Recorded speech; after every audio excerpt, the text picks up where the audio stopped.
Good evening, councillors. Good evening, staff members, and good evening to our special guests tonight from the Northern and York Landscape Local Government Association, the new name for Legatus. A big warm welcome to Rodney and to Simon. We'll declare our meeting open and acknowledge the Menagerie people, the Kaurna people, the traditional owners and custodians of the land and waters of the Light Regional Council area. We pay our respects to their elders, past, present and emerging, and extend that respect to other Aboriginal and Torres Strait Islander people who are present today. We'll move on to apologies. Do we have any apologies, councillors, or from staff members? Nil. We have no leave of absence and we have no non-attendance. Doing things right as usual. First matter, confirmation of our council minutes, of the confidential minutes of the ordinary council meeting held Tuesday, the 27th of February.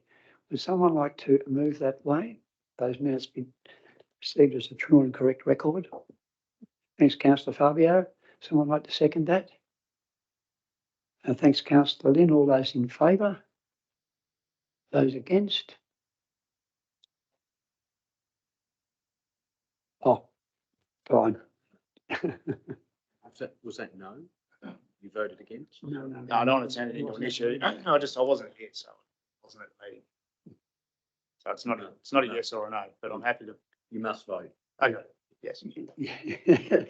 I think if you're in the room, you must vote. That's right. Yeah. Okay. The second one is a confirmation of minutes of the special meeting of council held. Oh, sorry. We're going to move in a seconder. Any further comments or questions? If not, I'll put the motion. All those in favour? Those against? That's carried. Did you vote, Councillor Collins? Yep, thank you. Second matter, the confirmation of the council minutes of the special council meeting held Monday, the 25th of March, 2024. That the minutes of the special meeting held 25th of March be confirmed as a true and correct record of that meeting. Would someone like to move that way? Thanks, Councillor Collins. And Councillor Bell. Any comments or questions, councillors, in relation to that? If not, I'll put the recommendation. All those in favour? Those against? And that's carried. Thank you, councillors. We move on to the most interesting part of the evening, probably, and that's my report. Generally puts a few people to sleep at least. It's been an interesting period with plenty of media coverage over a number of matters, but I think one of the highlights was the 4x4 Expo in Freeling. I think it was an outstanding event, and it's to be congratulated. The small Parks Committee down there have done a wonderful job in putting that together. The Farm Centre seems to be working particularly well under the management of Belgravia and the Parks Committee. The displays down there were quite incredible. And I think for people who are unaware, the 4x4 Expo is the carryover from the traditional Kapunda Farm Fairs, which haven't been run for the last couple of years. And it's been taken to Freeling now, to changing of the guard. And this is our second 4x4 Expo, and they're to be congratulated. It was an outstanding event. Also, the Kapunda has been noted for its, very famous murals around town. And I think Councillor Dean might be able to speak on this better than I can. But we've won a national award already for one of the very large murals in one of our streets, our Lucas Street. But again, in the national awards about a month or so ago, we won a further national award for the mural on the front of the post office.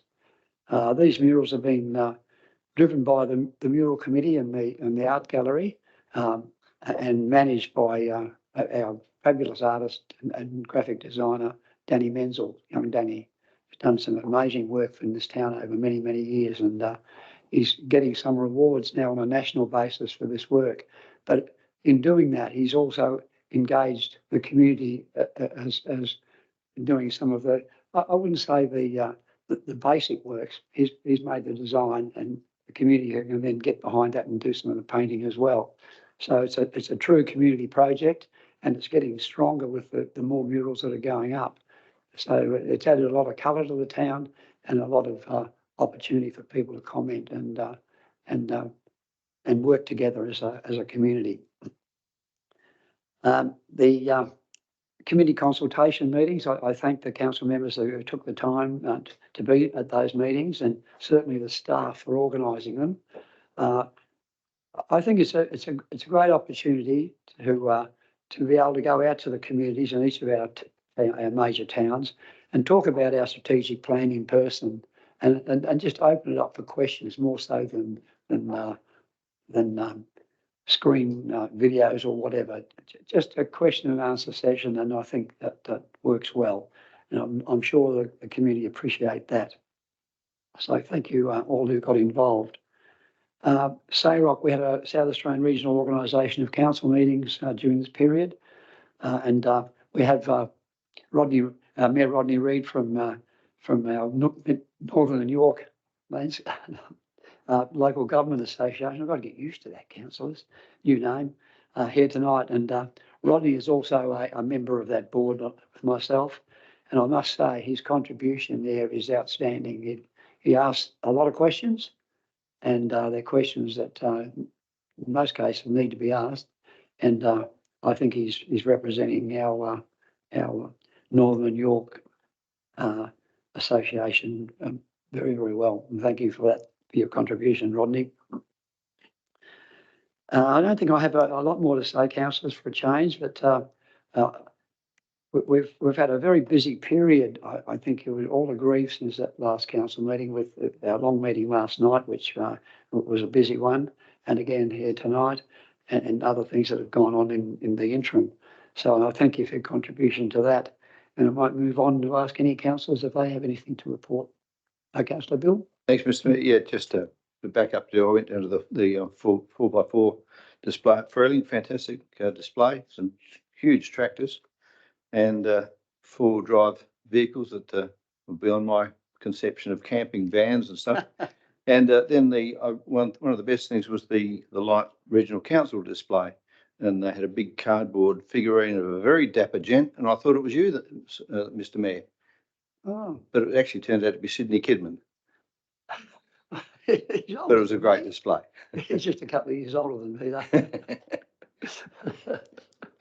though. Thank you, Councillor Bill. Anything further, councillors? Just a comment, Councillor Dean? Thank you, Mayor Bill. Just to add a little bit more to what you said about that award. Please do.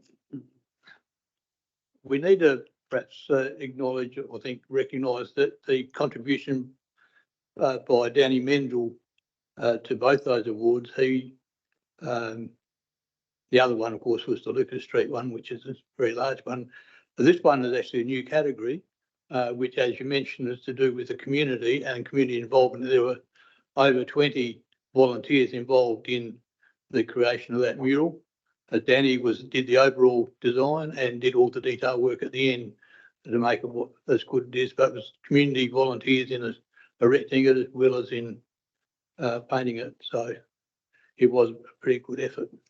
And I understand that was the only South Australian award winner. That's correct, it was. Yeah. Well done. Community murals mean a lot. I can remember in my previous life, I was over here as a part-time tourist officer, and I was also in charge of some young fellas that had probably been a bit naughty around the place. And there was a group of artists in town, and they were doing a commission at the post office again in the inlet there of the Sir Sydney Kidman background. And I was asked if I could organise these young people to give a hand, and I got them together and said, "Look, this is a great opportunity to paint and to learn to paint and whatever else, and get behind something that's really good." And I said, "You'll learn with brushes." And one of these little characters turned around and he said, "Brushes?" He said, "I'm pretty good with a spray can, but I don't know about brushes." I don't think I'll ever forget that. But having said that, that mural has never, ever been touched. by graffiti or anything else, except for the weather, and one part of it has come down. But it's never been touched. And I think it says something if we can engage those young people right from the beginning and give them some ownership of their town and their precincts. We get the right outcomes. And I think this town in particular, if we look around, it's been a long time since we've had any graffiti of any description and other bad behaviour of any description as well. So it says a lot. So yeah, murals I think do add a colour to the town, but they do add another depth, another layer of community involvement. Anything further, councillors? If not, we have no petitions tonight, but we do have our special guests, and it always gives me great pleasure to introduce Mayor Rodney Reed from Wakefield Plains and our CEO of the Northern York Local Government Association, Simon Milcock. I've worked with both gentlemen for a long period of time now, and I must say Mayor Rodney has done a mighty job at chairing what was the Legatus group to the level that we're at now. And we've come a long way. And thanks to you. And Simon, your loyal lieutenant, he's done a pretty good job, well and above what's required. So welcome, and we look forward to your presentation. Thank you, Mayor O'Brien. I would first of all like to say that now that I've more than 12 months into the role as chairperson of what was Legatus, I'm feeling a lot more comfortable in the role than when I spoke to you last year. And also I'm really excited about where we are heading as an organisation. I would really like to acknowledge also the contribution that Mayor O'Brien and your CEO, Richard, has within our organisation, and their contribution is valued and it is significant. Yeah, thank you. At the Legatus Group meeting held on the 23rd of February this year, the board received a report that outlined the responses from the member councils to the board's December decision to recommend changes to the charter and its strategic plan approach.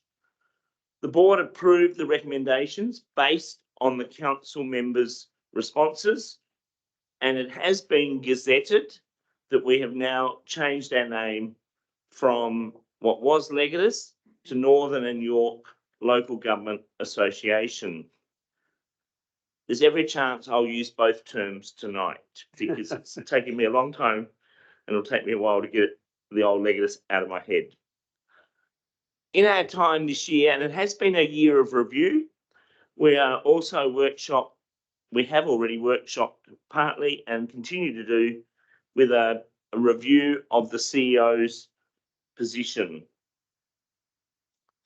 We're here tonight really to share with you our presentation as a focus on our way forward, and I do thank you for that opportunity. We're sort of working on three headings: advocate, coordinate, operate. A major focus for us is to harness the leverage, the strength of 15 councils speaking together with a united and powerful voice to advocate for better outcomes of our region.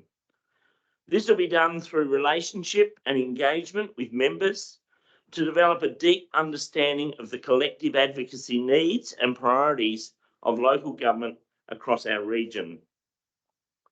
We aim to implement a planned and strategic approach to targeted and tactical regional advocacy, again hoping to reach the priorities of our region. We're going to focus advocacy efforts on attracting more funding and services to our regions. Legatus, as it was, had a reputation with federal and state governments and their agencies as a go-to organisation for consultation and advice on matters relevant to local government. We are planning to maintain that and to build on that relationship we have with state and federal governments. Under the heading of coordinate, We will focus on encouraging and supporting members, that's the 15 councils, to share information, identify common solutions, and learn from each other's best practices. You may remember last year when I was here presenting to you, I said one of the changes that I intended to make at our quarterly meetings was to allow councils to share a good practice. One of the ones that we heard about this year, and I'll just share with it very briefly, we heard from the Copper Coast Council, because their library in Kadina, they made available to the public 24 hours a day, 7 days a week, with a keypad system on the door. Doesn't mean to say there's staff there when you go there at 2 o'clock in the morning or at 5 o'clock in the morning after you've had a run. But they have created a situation a bit like people going to the gym out of hours. Keypad in, let yourself in, let yourself out. It's all fully recorded. You can still borrow books, return books. While you're there, you can make a cup of coffee or whatever, all the normal things that happen in their library. But for those hours, there's no staff present. Copper Coast went on to win an innovation award in relation to their library because of that major change that they did. And it was really interesting to hear from that council the process they went about to create such an opportunity. We will continue to coordinate and manage the region's requirements for the Special Local Roads program, whilst keeping regional plans, strategies and partnerships under review to evaluate their effectiveness and value to councils. We continue to partner with the RDAs and the Landscape Board through our Northern and York Alliance. Member satisfaction is a priority and it's to be regularly measured and monitored. Constituent council elected members and staff are to be well informed of what we're doing and be able to actively contribute to the regional initiatives. This last year, after our quarterly meetings, we've been distributing a newsletter to all of the councils to let them know the decisions that we've made, the projects we're involved in, the actions that we're taking. And I'm hoping that this is circulated through to elected members and staff as we do that. We will ensure that we are financially sustainable and have a robust financial management in place. The Legatus business plan is reviewed and updated annually, and it gives priorities to the issues and outcomes that matter most to our member councils. This little diagram, our constituent councils are at the top of the page. They are our driving force. To put it simply, we are a bottom-up organisation. What comes from our councils needs to drive what the Board of Management, what the organisation is doing. And the more that comes from our councils, the more impact we can have on their behalf. As a regional subsidiary, we are, as I said, subject to the direction from our councils through the charter. The Board of Management is the mayors of each of the councils, and they meet and are responsible for setting the strategic directions, adopting policy and making decisions. They also have the power to establish committees to assist with or advise on any of the functions that we're involved in. The Secretariat is myself as the chairperson. We have 2 deputy chairs. Mayor O'Brien is one of those, and Mayor Anderson from the Flinders Rangers is the other deputy chair. Under our changes to the charter, we will now have a CEO on that Secretariat committee, and it is our intention as a board to make sure that that CEO comes from a council other than where the chair and the deputies come from, because it gives a 4th council a say at that level. And of course, Simon, as our CEO, will be on that. I did mention before that we're reviewing the CEO position. Let me make this very clear. We're not reviewing Simon in his role of being the CEO. We are reviewing the role of our CEO. We've already had one workshop. Lisa Tabora is conducting our review. She conducted our review for our charter and our business planning. She has listened and looked at the various options as suggested by mayors and CEOs through a survey. She's also looked at the roles and time that other regional local government organisations across the state have been putting in. Our initial thinking is that we will continue with the CEO. It's likely to be a 0.8 time because we are refocusing to advocacy. Thanks, Mayor Reid. Was it 10 minutes each? No. No, I do want to acknowledge the work you're doing, and especially around those murals. At our regional forum coming up, and we have a wonderful case study from Ingham in Queensland about a mural that was designed by the community using mosaics and the change it's made to that community. And so if you get a chance to come along and hear from Karen, I think you'll be really impressed the opportunity that these things make for our communities. I'm going to touch briefly our business plan. We're no longer having a strategic plan. We're having a 4-year rolling business plan. As an organisation, we don't own any assets, so we're really reliant on what the programs and projects are and the advocacy that you as councils want us to do. And we will be looking at our major focus will be the state election and the federal elections, which are coming up in 2025 and 2026, and we'll be looking at focusing on roads and transport infrastructure, the Commonwealth Financial Assistance grants, reducing the cost to impact of government fees and charges, removing barriers to accessing state and federal grant programs, improving housing supply and affordability, increased funding for tourism and better promotion of tourism assets, along with increasing funding for regional waste infrastructure and better access to health, education and childcare services in the region. These are all the key areas which came out of that review that we undertook.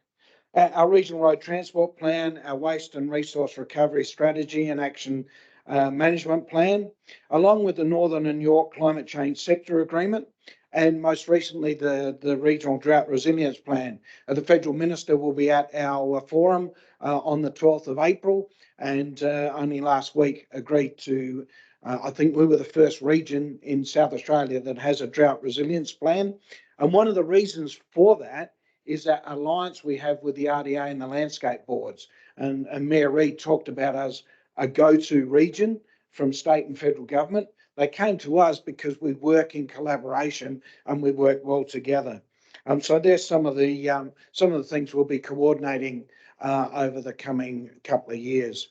I won't go through the structure, but I do want to acknowledge also a number of your staff are key components of our advisory committees. And that's really important for me and the board, and because a lot of the things we're talking about, these operational staff have the skills and knowledge that we probably don't necessarily have as the CEOs or as the elected members. So I do want to acknowledge that. We don't have a CEOs group anymore. That was a requirement under the charter, which was caused a problem because I had to organise meetings and not necessarily everybody wanted to come. But it was my requirement to organise those meetings. That's now been put aside. That's no longer in the charter, but there's the opportunity if the CEOs want to have that, there can be that committee reformed. Resourcing, I'll touch quickly on that because the first 4 or 5 years I was in this position, we built up significant reserves, which meant that our administration was being funded by membership fees and reserves and project funding. That wasn't That wasn't appropriate from the board's perspective. So they've been reducing those, which has meant for 6-7 years, membership fees rose by about 1.5%. Last year, they increased significantly because the board has bought those reserves back, and it wants membership fees to pay for administration. It doesn't want reserves to do that.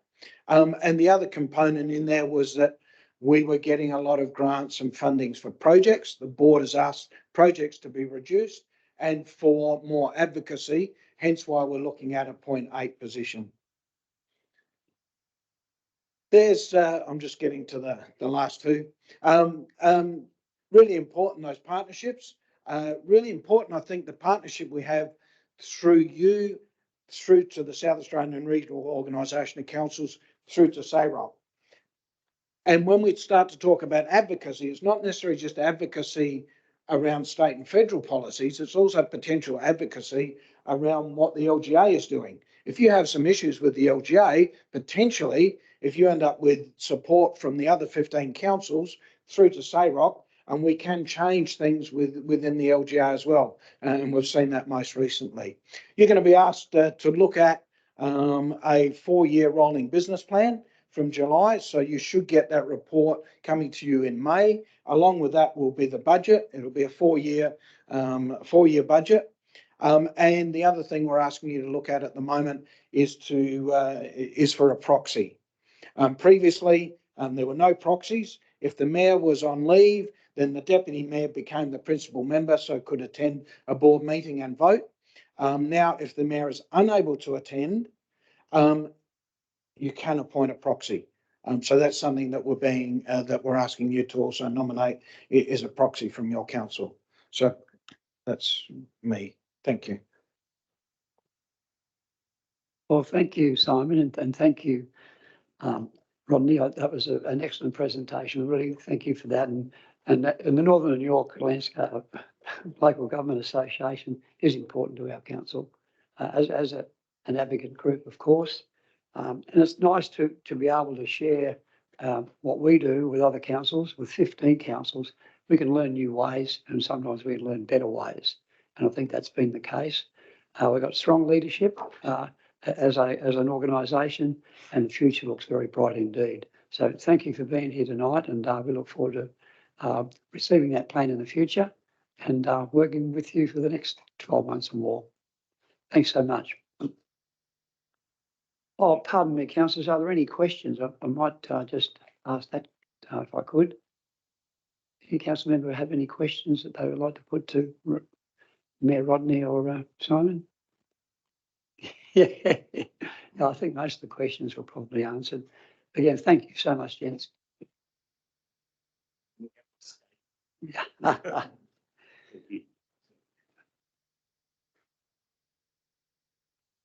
Drive safe. Councillors, we move on to section 8, our action items. First one is page 6. Any matters on there that you'd like to draw attention to? If not, we'll move to page 7. Matters. Page 8. I just had one thing that might just raise with Pepper, if that's okay. The community bus services. You're probably aware that we've had a local representation for better local transport. Is this what you're seeking here going to have any attachment to that request for public transport?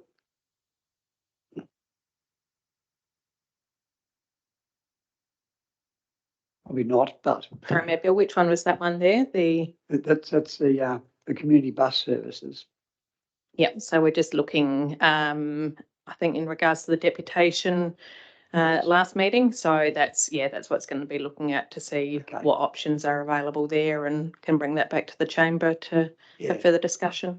I'm very pleased to hear that, because it's so nice to know when people come and present to us that we follow it up.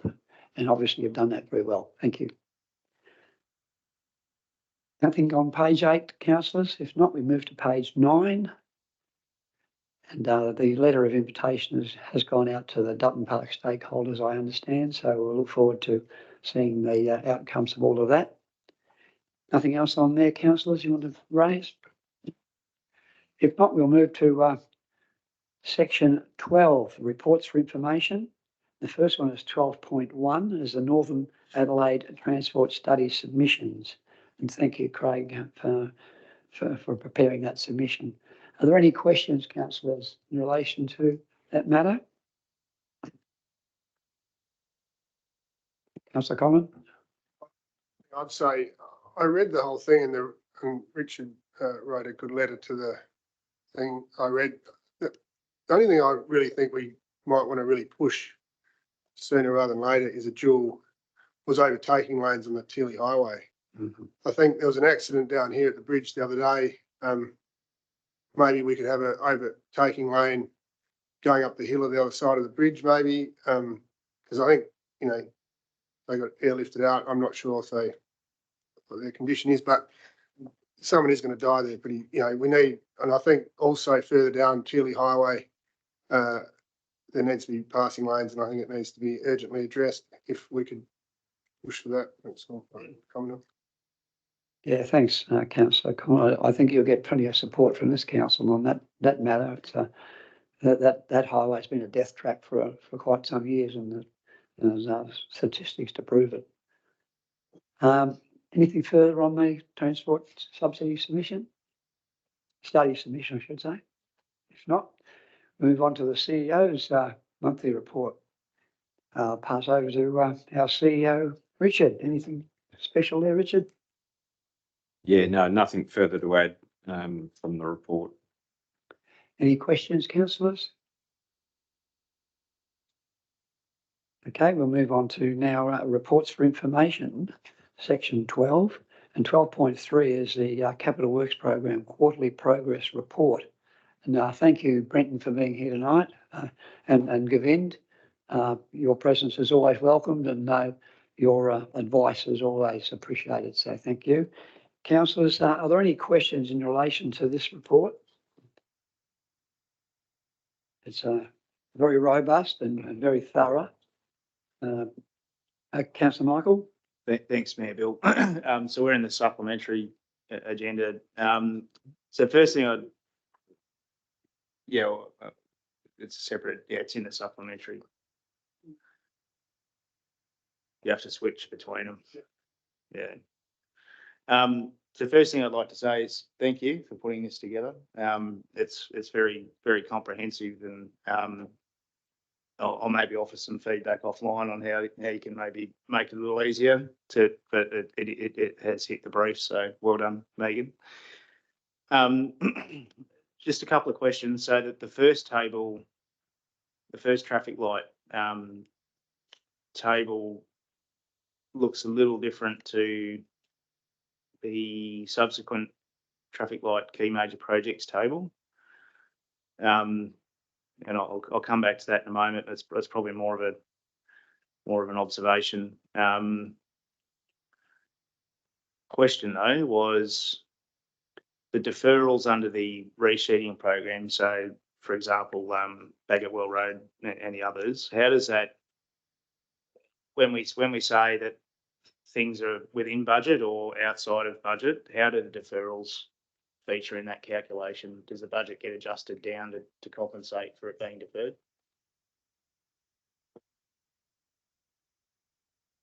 Thank you, Megan.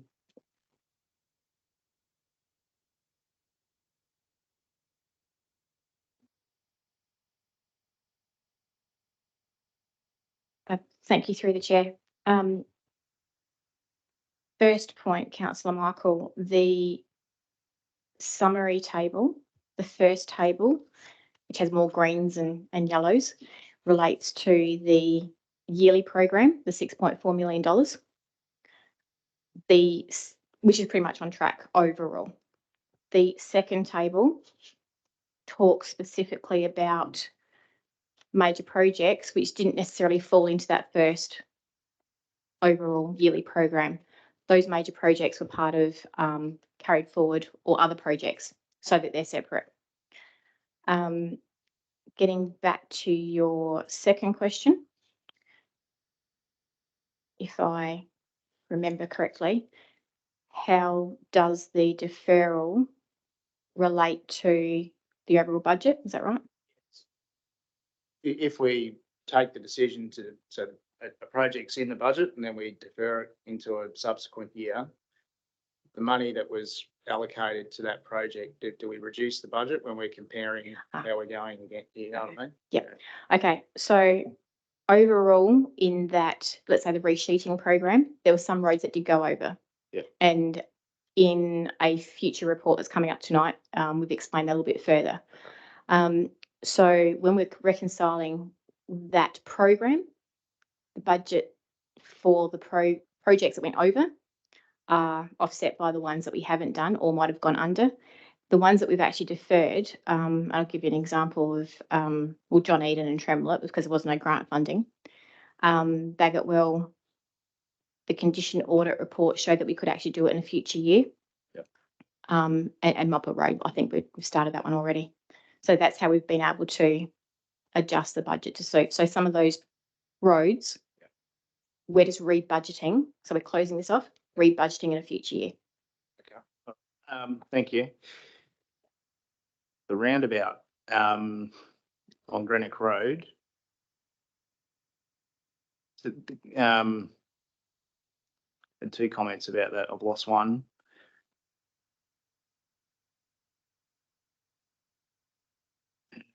So it was a different one. Sorry, spare with me a second. Are we constructing this roundabout ourselves, or have we tendered that project to a private contractor? Through the chair, we're doing some work ourselves, but majority is through a contractor. Okay.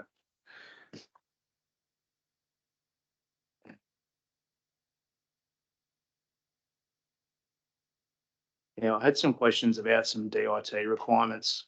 I think it's the roundabout, but the comments fallen away. So, so part of the asset is a DIT asset, and to the extent that additional requirements are being imposed on the council, why would that be our cost? Or is it because it's a grant? It's grant funded and that's it, or do you know what I mean? So if they're saying, well, it needs to something, we need to add something or change something, how is it that we incur that cost?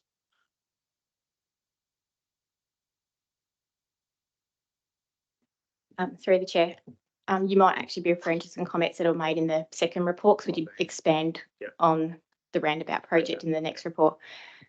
It is a project that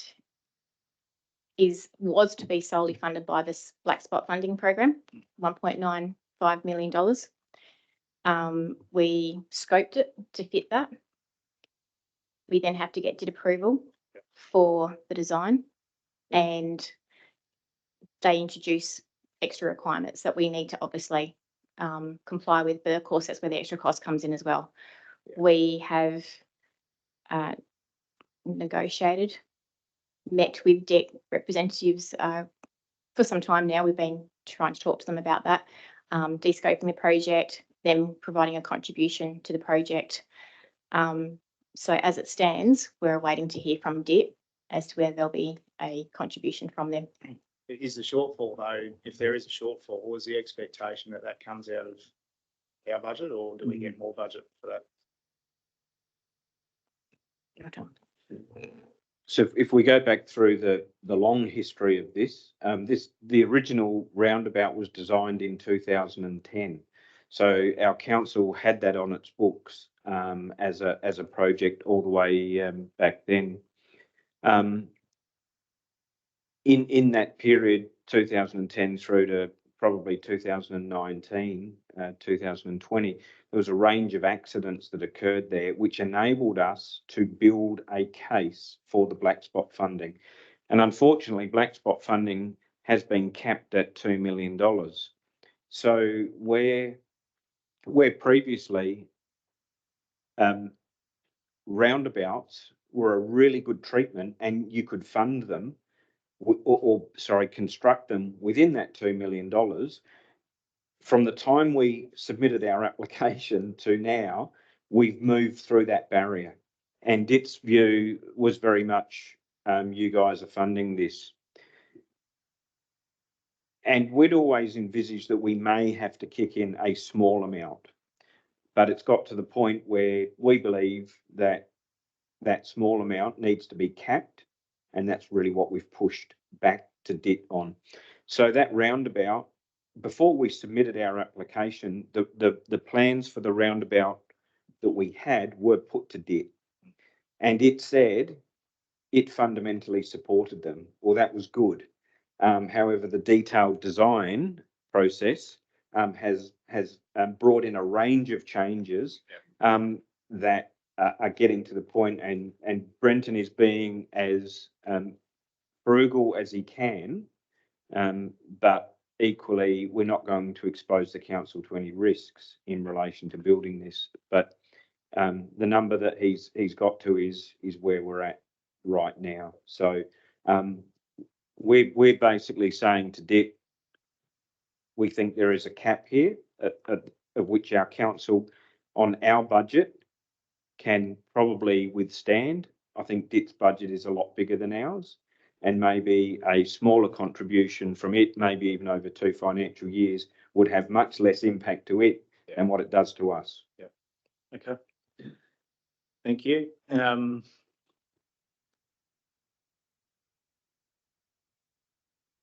No, that's that were all the comments, other than to say I visited the mine site a couple of times over the last couple of weeks, and it's coming along well. It looks good. So Thanks very much, Councillor Michael. Your background knowledge to these things is very helpful, I think, to all of us. They're questions that I think a lot of us would like to ask, but don't know what the question is. Well done, and thank you, Megan and Richard. Any further updates to any of these matters? Oh, sorry, Councillor Collins. I was just going to comment on this roundabout as well. So the roundabouts, so Barossa's done 3 in the same period. I don't know who designed them, but how they got the funding. But the Barossa, how did they go about getting funding to do theirs? DIT built theirs. Barossa Council didn't fund them. DIT built them. So it's on the same road. It's all on the same road setup. It's all on the bypass, heavy route bypass. Why did DIT supply money, or why they do build these but not build this one? Because it's on the same. If you follow out to the Sturt Highway, it's on exactly the same. It's on the same route. Yep. It seems DIT had simply prioritised this lower and made it pretty clear that there wasn't going to be money invested into this area for that roundabout, and certainly couldn't build the roundabout for the price that we could have. But you could argue that the Greenock Road is a more important road, a heavy used road than the Sepultura Road, not the Barossa Way, but the other roundabout that's only a few k's down the road. You'd think they would have prioritised this one. It just seems silly to me that DIT will supply the others, but not this. You'd think we'd have a strong argument with DIT to say, well, where's the money? We may have a very strong argument if our council chooses not to fund the excess contribution. Thanks, Councillor Collins. Councillor Fabio, did you have a question? I'm just getting used to the new system with our microphones last night. It's a good system. It will work, but I'm a slow learner. Sorry. All right, we'll move on. We've got a recommendation that the reports for information be received and the contents herein be noted by Council. Councillor Annette has moved that way. Would you like to speak to the motion, Councillor? Someone like to second that? Councillor Michael, would you like to speak to that? Any further comments or questions, councillors? If not, I'll put the motion. All those in favour? Those against? That's carried. Thank you, councillors. The contribution also from everybody. We move on now for reports for decision, and the first one is 13.1, renewal of shared services agreement with Barossa Council, Community Transport and Home Assist Services. And thank you, Lorinda. I know this is a great passion of yours, and once again, you've provided us with a lot of information here that's very valuable. So thank you for that. Councillors, are there any questions? Yeah, Councillor Michael. sorry, Mayor Bill, I'm getting a little lost jumping between you. Is this the one about the busing? The transport? Yep. Yeah, I had a a question. So, and I may be speaking without knowledge of it here. Why is it that we couldn't look at providing something within our own council area servicing Freeling, Wasleys, Kapunda, wherever? Because it from memory, it's a fairly limited service that is provided, isn't it? Is that right? Okay, through the chair. So my dates might not be 100% correct, but I think it was around the mid 1990s that the Barossa Regional Transport Scheme was up and running. So in those days, there was a lot of collaboration between the councils and between the District Council of Light, District Council of Kapunda, and the Kapunda Udunda Health Service in the early 90s. Got funding and purchased a 22-seater coaster bus, and that was managed by Barossa Council. So they receive the state and federal funding, and they are an accredited transport provider for this region. Yeah, that's right. The bus that was for this region was managed by them, and they ran the volunteer program, and they still do. In 2014, late 2014 or early 2015, that 22-seater coaster bus had seen the end of its lifespan, and it came back to us. It really wasn't safe. It was outdated for people to get in, and even for the volunteers to be able to. There was a wheelchair lifter on it, but the seats that you'd have to take out really was quite onerous for volunteers to have to perform that. Prior to me coming in 2014, there'd been a lot of community consultation about replacing that bus, and it was the community still wanted one, but it was the coaster, you needed a light rigid license to drive it, whereas the bus that we have now, it was chosen more because that could be a car license. However, we are not a registered transport provider. We are not accredited, so there'd be a lot of processes to go through for that. And because Barossa receive that state and federal funding to provide that service, we'd have no option to be able to access that sort of support. We also are not resourced in terms of a volunteer, like a robust volunteer program and coordinator for that at this point in time, but that may be something that the elected body might think is worth. There's also the option to negotiate with Barossa Council to provide extra bus service, if possible. Yeah, and I think that's probably where I was heading in the alternative. That might not be something we solve here necessarily, and whether it's a report or it's an action or something that says, can we, I can't remember exactly the frequency, but it wasn't frequent from memory. So in terms of the shopping bus, that's a fortnightly shopping bus on a Tuesday. And so just to give you a bit of an idea, it probably costs, depending on the amount of usage, and we generally get anywhere between 7 and 9 people on average per trip. And it costs council probably about between $250 and $350 per month to provide that one shopping bus, or two trips a month. Thank you, Lorinda. Anything further, councillors? I just wonder, just to round that out, is there appetite to look at increasing or expanding the availability of the community bus service within the council area, and how would we progress that? That's for everyone, or the mayor? Well, that's an extremely good question. I'm very pleased you've raised that, because I think it is important. If there's an opportunity for us to be able to do something more for our community in a very needed area, and transport certainly is public transport in regional towns is a very difficult situation. If there's something we can do, if we have the funds to do it, I think we should plan to do it. And even if that means bringing a report back to a future council meeting with what would be required, and what some sort of framework we could build upon, that would be appreciated. Is that the sort of thing that you're talking about, Councillor Michael? Yes.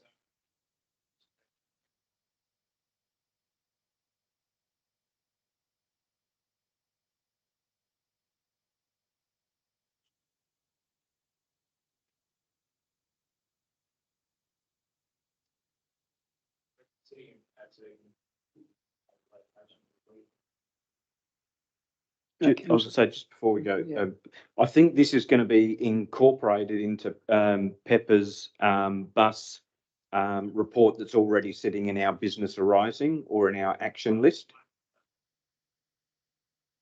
Yeah, no, it's that it is what you're talking about. So Yeah. we've probably got that incorporated through that deputation from the last meeting. I think it's saying all the same things. Yeah, thanks, Richard. Thanks, Michael. Councillor Collins? The other thing I'd point out to Michael, he wasn't here at the last meeting, but there is a school, the school bus goes to Gawler each day and any member of the public can take that bus. So the person who made the deputation at the last meeting was asking whether the bus to Gawler could be run every day in school, outside of school holiday, when school holidays are on. So there is a bus that goes every day. So there is more bus services than actually this says here. So it's who does that bus? It's Link, I think. Yeah, Link SA do that. So yeah, that's an option.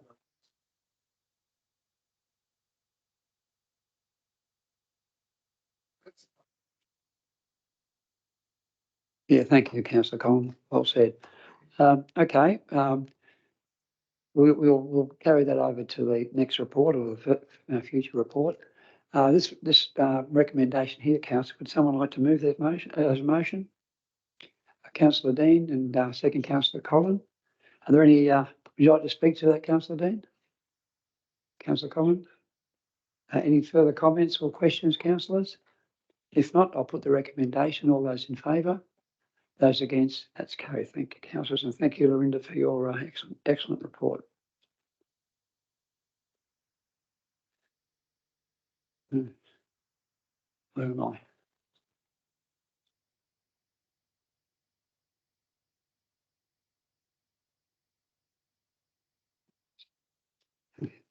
Many pages. 13.2, councillors, renewal of shared services agreement with the Barossa Council, volunteering Barossa and Light. This is a partnership that I think Lorinda touched on before. I think it's been, 20 odd years now that this has been a partnership with our neighbouring council.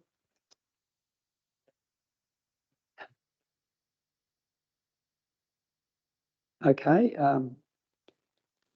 Councillors, are there any questions in relation to this report? There's a recommendation about halfway down the page. Would someone like to move that way? Councillor Lynn and Councillor Fabio. Councillor Lynn, would you like to speak to your motion? No. Any further questions or comments, councillors? If not, I'll put the recommendation. All those in favour? Those against? That's carried. That's great to see that we'll continue that tradition and hopefully expand those services as we can. I'm still getting used to the new format here with the not late items, the additional agendas. It's tricky. 13.3 is the Light Regional Council Revised Disability Access and Inclusion Plan Annual Progress Report for the Department of Human Services. This is a combined Lorinda and Pepper report. Are there any questions, councillors? Is there anything further to update on this report, Pepper or Lorinda? If not, there's a recommendation about halfway down page 24. Would someone like to move that way as a motion? Thanks, Councillor Bill. Would you like to speak to that? Thank you. Would someone like to second that? Councillor Dean, would you like to speak to that? No. Would anyone else like to speak to the motion? If not, I'll put the motion. All those in favour? Those against? That's carried. Thank you, councillors, and thank you for an excellent report, obviously. We now look at 13.4, a policy update in the procurement policy. Are there any further updates? I don't think we have Tara here tonight, do we? But there might be someone else that can answer that. Megan, is there anything further to add to that report? No? Are there any questions, councillors, in relation to this report? If not, there's a recommendation a third of the way down page 29. Would someone like to move that way? That this report be presented? Councillor Collin, would someone like to second that? Would you like to speak to it, Councillor Collin? Councillor Lynette, like to speak to that? Councillor Lynette? No. Any further questions or comments, councillors? If not, I'll put the recommendation. All those in favour? Those against? And that's carried. Thank you, councillors. This is one that goes back a little bit. 13.5, the draft event strategy 24 to 28. And welcome, Sky, here tonight. I don't know if many of the council members would have met you at this stage, but Sky's our tourism development manager, and she's doing an excellent job and fitting in very, very snugly. Councillors, this is a matter that has a history, and I remember very clearly when I think it was Councillor Collin, when we were dealing with some consultants that were going to put all this together. I think Councillor Collin came up with a concept that we've got expertise on our own council. We can do this. And he was simply right, because we now have a strategy in front of us that we can work with, and we've done it ourselves in-house, and that's always a nice feeling. Councillors, are there any updates, pardon me, to this report? Sky, no updates. Are there any questions, councillors, that you may have in the first instance? If not, there's a recommendation at the top of page 32, which spells out pretty much what we'll be looking for. Would someone like to move that way? Councillor Dean? Would you like to speak to that, Councillor Dean? Someone like to second that? Councillor Fabio, like to speak to that? Any further comments or questions, councillors? Councillor Michael? Just a question there, Bill. So I know that there was the Red Hot Summer Tour was at Seppetsfield, I think, over the weekend. Yes. So our council didn't support that, I guess, in the sense that it's I believe it's for profit or whatever. But I mean, to me, that's the sort of major event that the council could benefit from indirectly into Kapunda, into Greenock, into other areas. So I just wonder how we sort of get a part of that sort of thing in the future. That was something that came to my mind over the weekend. Other than that, I think it's good. I think it could probably be trimmed down a little bit to just what we're going to focus on. But I think it's a good effort. Mm-hmm. But yeah, the main thing was just around that event and how the council sort of benefit from it. Yeah, that's a very good question, and we do have a great relationship with Seppelsfield. You're quite right; it brings in a lot of people, and we may need to know more about it so we can, take advantage of that. Sky, would you like to say something? Thank you, through the chair. So to get involved in those would be contacting the promoters about what they do. Obviously, they're for profit and outside the council. This strategy makes it totally council discretion about whether to approach them. So if that's something that council feels like to do, we're more than happy with that. On the second point, with how good an event it is, we gave the SRBA, the Seppelsfield Grove Business Alliance, a list of accommodation providers because they were asking for accommodation that was available. So from what I'm aware, that a lot of our accommodation providers around this area were full that weekend. So it was really good. So yeah, more than happy to have conversations with promoters about coming here and giving costings of what it would be for council. Thank you so much, Sky. Lorinda. If I can just say that Deb Alexander, who is one of the face-to-face touring executive, and they did ask whether we'd be able to support them. Not only had we wiped out our event sponsorship budget. We just didn't have anything there. So she was quite understanding of that, but they'd probably throw their hat in the ring if they had the opportunity. Yeah, thank you, Linda. I think there's someone in the room that I know that might have been at that concert on the weekend. Someone was looking around somewhere. I wonder how a cheap trick went. I keep asking. We've got a motion, councillors, and we've got a mover and a seconder. So I'll put the motion. All those oh, Councillor Collins, sorry, I didn't see you light. I'd just like to say well done on writing. The only thing I probably do agree with Councillor Michael is that it is quite long. I don't know whether it does, you make a concise thing for people to follow. It does have a lot of history, and well, not history so much as the reason why we've done an event strategy, which is very good and we do need one, but it's just, to me, maybe it is maybe a fraction long for people to, that's my only observation. Other than that, it's very good. Through the chair, we can do an executive summary for that, so it will be a lot easier for people to read through. Yeah. Thank you, Sky. 10 out of 10. I've put the motion, councillors. All those in favour? Those against? That's carried. Thanks, councillors. Thank you, Sky. Thanks, Lorinda.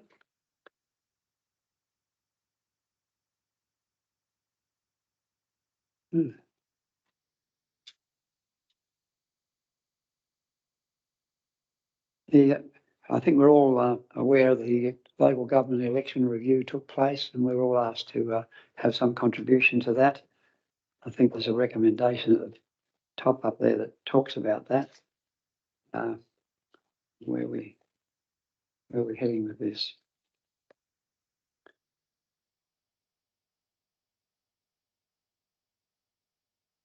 Where are we heading with that?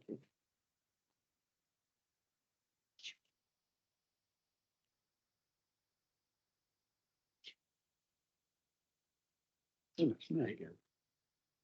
There you go. One. There you go. There we go. 13.6, councillors. Took me 25 pages to find it, but there it is. It's 13.6, and it's a participation election review survey. We're all aware of that, and I think we all tried to have a bit of a contribution toward that, and it'll be interesting to see what the outcomes are. But we all know, we spoke about it very briefly last night, I think, that the local government will be reformed in some sort of format. There's no doubt about that. This was just giving us a bit of an opportunity to talk about, in particular, the election process, etc. So thanks everyone who got involved in the end, and thanks for the staff for that monstrous job of trying to collate all that. And Kari in particular probably had a couple of nightmares almost to get it together and get it in on time. But that's there. We now await the outcome. Any questions in relation to this, councillors? Councillor Simon. I'm just happy to move the recommendation. Okay, thanks, Councillor Simon. Not to speak to it? No. Thanks, Councillor Michael. Speak to it. No, only briefly to say that I'm not sure I provided my feedback to Carrie, but I'd already completed the survey myself. So. Yep. No, thank you, Councillor Michael. If there's no further questions or comments, I put the recommendation. All those in favour? Those against? That's carried. Thank you. And great work, Kari. That would have been a bit of a nightmare job, I'm sure. 13.7 is the Gawler River Floodplain Management Authority draft budget 24-25 and draft annual business plan. And we've got two members of our council that have got particular experience in this matter, in Councillor Bill and our current member of the authority, Councillor Michael, and we thank them for taking the time to be that way. Are there any questions in relation to this report, councillors? Just a query to the two current members. It looks as if the lower levy bank program that has been dropped. It's just been levies have been maintained. There's no northern or southern floodway plan anymore. That's been scrapped, and so we're just going for the big one. So Thank you, Richard. The, yes, the project now is essentially focused on the raising of the Bruce Eastick Dam, as well as levee bank restoration along the Gawler River proper itself without any northern floodway. Richard, any further questions, councillors? Just one more from Mr. Mayor. Yes. Are Councillor is it looking to do with Concordia access across the dam wall? Is that been mooted? Is that part of the funding hopefulness? Or is that confidential? No, that's not being envisaged. I believe that while from a layperson's view, it would seem appropriate to incorporate something. I think from a engineering technical point of view, it's easier to put a road alignment at a crossing which better suits wherever that may be. And I haven't looked at the crossing points. I am aware that DIT and the developers and the Barossa Council are looking at that at the moment. But where, I'm not 100% sure. Our response in the Northern Transport item at 12.1, all we had said is that we believe that that is needed, and an interchange or something on the Sturt Highway is needed for that. Thank you, Richard. Thank you for the question, Councillor Bill. Any further questions, councillors? Councillor Collins? Yeah, I'd just like to, so the 58,000 seems a bit much to me, because we've got to do the 8% for maintenance and 16% for running it. And then there must be another 20 grand. Where's that going? So is that going, that's been factored into their budget, but we don't actually have to pay that, do we? So they've put it in there, in the assumption we're just going to pay it. Is that how that works? It's a fair question. I might pass that over to Richard. Yeah, at the last meeting, the authority resolved to include the next stage of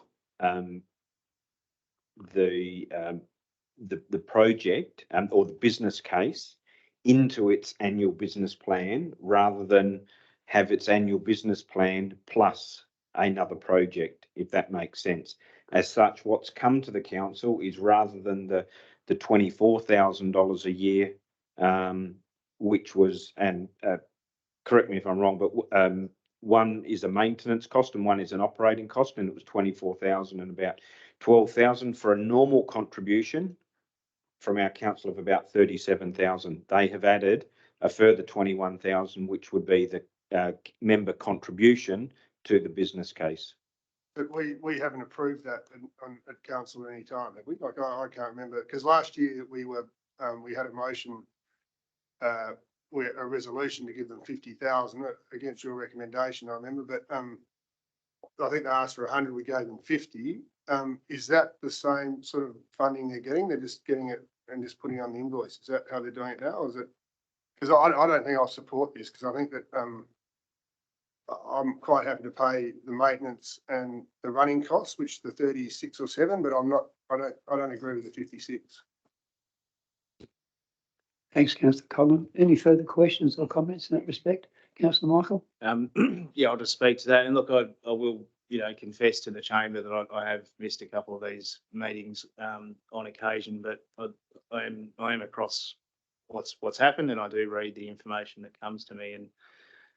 And my view is that last year there was an ask for the members of the GRFMA to contribute to the business case, because at that time a number of councils, I think, signalled that they weren't prepared to continue funding it. And it was put to us that we might as well complete the task that was in front of us, and I believe that is now substantially completed, to the point that we've received some feedback on that business case from the state government. And to that end, I mean, I maintain the view, and I think I expressed the view when I was just after I was elected when this came up, and thankfully Councillor Bill nominated me to join it straight after giving those comments. So, to my mind, this is a state government responsibility that's being pushed on to local government, and I think we've done our part. And it's not clear to me going forward, what purpose certain elements of the operational expense serve, and to that degree, I'd be supportive of the comments that Councillor Collin made, that there's an asset that needs to be maintained, and that's it. And anything further is really it's up to the state government to kick the tin from there on. Yeah, thank you, Councillor. Might put some clarity around some of that, because I think that's exactly what happened, what Councillor Collin was talking about. I don't know where we go from here. There was a meeting in Adelaide with all the member councils. I'm trying to think of the outcome. Minister Close was there, but wasn't sympathetic to the cause, and I think that was when I think it was raised that the state government should be, funding a fair portion of this, but they weren't sympathetic at all, and I think that we got nowhere with that. And I think all the members may have had representation there that day. So I don't know where it goes from there. I don't know the internal workings of the authority, but I can understand Colin's point of view. We were asked to do one thing, and now we're almost by stealth with something else there. Excuse me? Could I move it? Absolutely. Yep. And I'd like to move it, and I'd also, if I could, change the amount from 58,000 to 37 something. So you're just amending the recommendation? Yeah. 370. Just through, I'll let Councillor Bill. Do you want to just turn the microphone off? Oh, sorry. I was just going to add, if you do that, Colin, I think you ought to say that we're not prepared to fund the new business case. That would be, we had the funding, the maintenance and the operating cost, but not any funding towards the new business case. Because that's what you're saying, isn't it? So you'd like that added to the recommendation. We're not, we approve the amount of 30,000, blah, blah, whatever it is, as we're not prepared to fund the the business case. Words to that effect.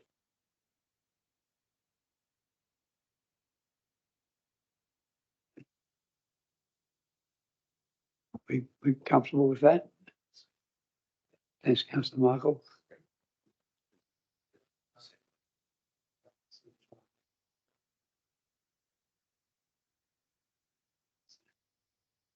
Yeah, right. You're right. Kylie, would you like a bit more clarity around that? I think just to assist, because the numbers that have been provided to council are the first number was inclusive of the maintenance and business case. My suggestion would be that we simply approve a contribution or to support the maintenance and operation only, if that's the way in which elected members would go. It might be a neater way rather than locking in a number that might change by a few dollars once it's actually separated out. I think Kylie and Carrie and Corey might need the words. Just going. That makes sense. Yeah, I'm just going to get the right numbers, the right.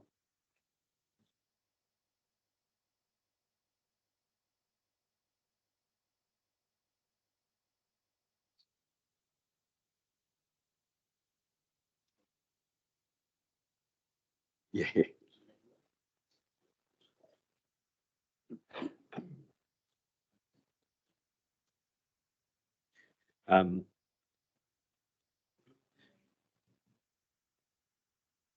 Just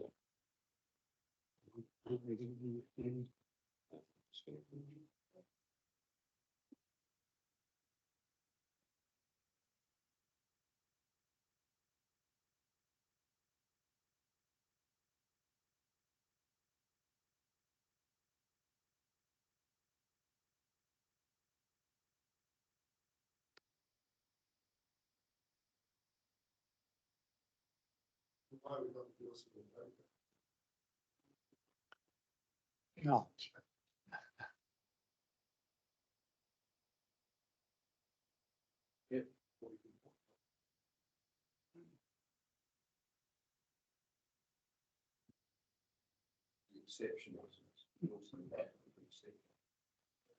Yeah, you need some words there, for sure.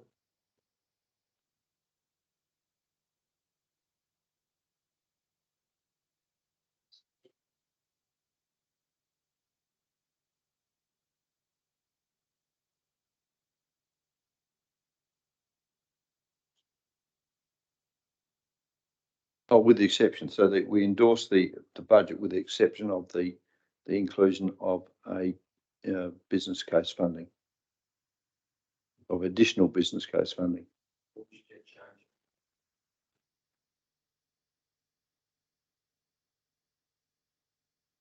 I think we've got to approve their budget, Councillor Barbia. I think they're asking us to do that. I think that covers it. Yeah, most says what we're saying. Yep. All right, it's almost. I'm not sure we can, I'm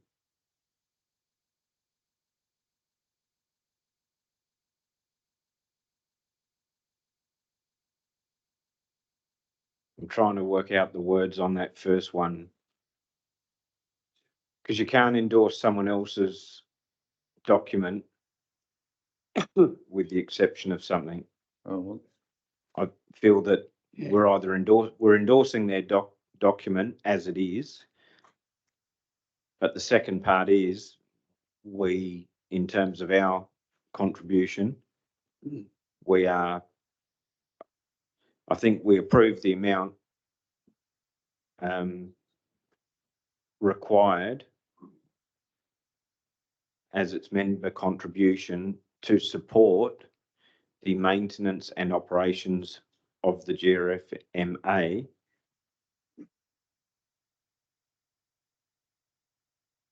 Yeah. So after contribution to, no, not only there. So where we've got in the line above, contribution, yep, to only support the maintenance and operations of the GRFMA. Yeah, that makes sense. Mr. Mayor, would you take off one totally? I think we could do away with that, wouldn't we? Still want to endorse their overall business plan. That's what they're going to be looking for. I don't know that we are now. We're endorsing everything. Yeah, maybe we do leave it as is. Endorses the plan with the exception of the business case. Leave it at that. Yeah. Yeah, I think that's right. Yeah. Councillor Simon? If this motion would get up, is there a way to tell if what sort of ramification does that have? Will that business case then not get done at all, or will the other ones pull out? Or like, is there any judgment of what the flow and implication of this would be or could be? That's a good question, and probably I don't think we'll be the only council that's probably going to put their hand up in this matter. I'd say they'll have to go back to and reassess their budget, and accordingly, and perhaps look at a different business case model.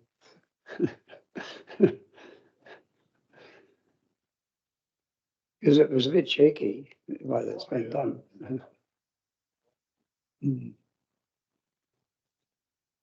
And I'm just a bit concerned that we're endorsing something and then we're approving the amount as required, but we've already endorsed the budget. And we're saying with the exception of, but just worries me about that topic. I've moved it and Michael seconded it, so we just move on, do we? Yep, I'm out of it. I don't get a vote. So, all right. Are there any further questions or comments? Yeah, Mr. Mayor, if I may make a comment, though I'm not on the board now, it's a very frustrating board to be on because nothing much happens. And if they've removed the northern floodway, which was within scope of actually being funded, to go on to the extending the reservoir, which is way beyond anyone's scope. It's totally federal funded. We're not going to do it. And so basically the business case is for something that will never happen until there's a monstrous flood down the track and they all get their heads up. So it really just keeps people in business coming and talking to the Coolerra Flood Management Board, I think. So I think we're doing the right thing by not supporting it. Yeah, well, thank you, Councillor Bill. You'd know, you've been a part of this operation for many years, and I think what you're saying there makes a hell of a lot of sense. When you're looking to have this vision and this image, that's fine, but the practicalities of it, you're saying, is pretty much impossible. Okay, have we exhausted the discussion, councillors, you believe? We've got a mover and a seconder. No one wants to speak for or against. I'll put the motion. All those in favour? Those against? That's carried. Thank you, councillors, and thanks for the contribution there. Now we are into section 13.8, the 2023-24 Capital Works Program amendments. This is Megan's report. Are there any questions, councillors, initially?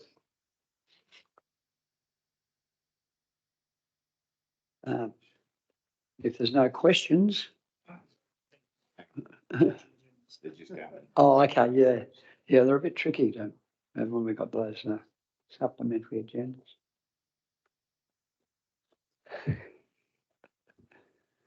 I'm just making excuses for myself. Councillor Michael. Thanks, Mayor Bill. So I just had a question.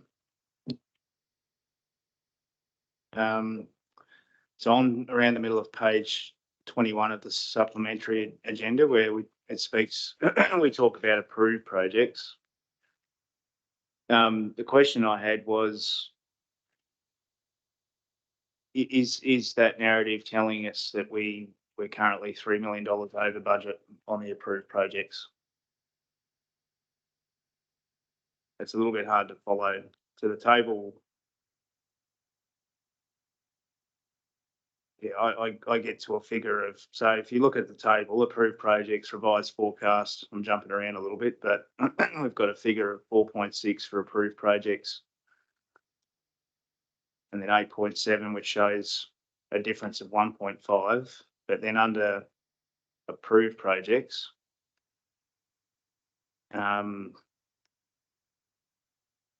approved grant funding to budget. Yeah, so what's the sort of true position overall? But I mean that in the sense of so we've got a saving of $1.6 million on the program's capital works program total, and then we've got a negative for the approved projects of minus 1.5.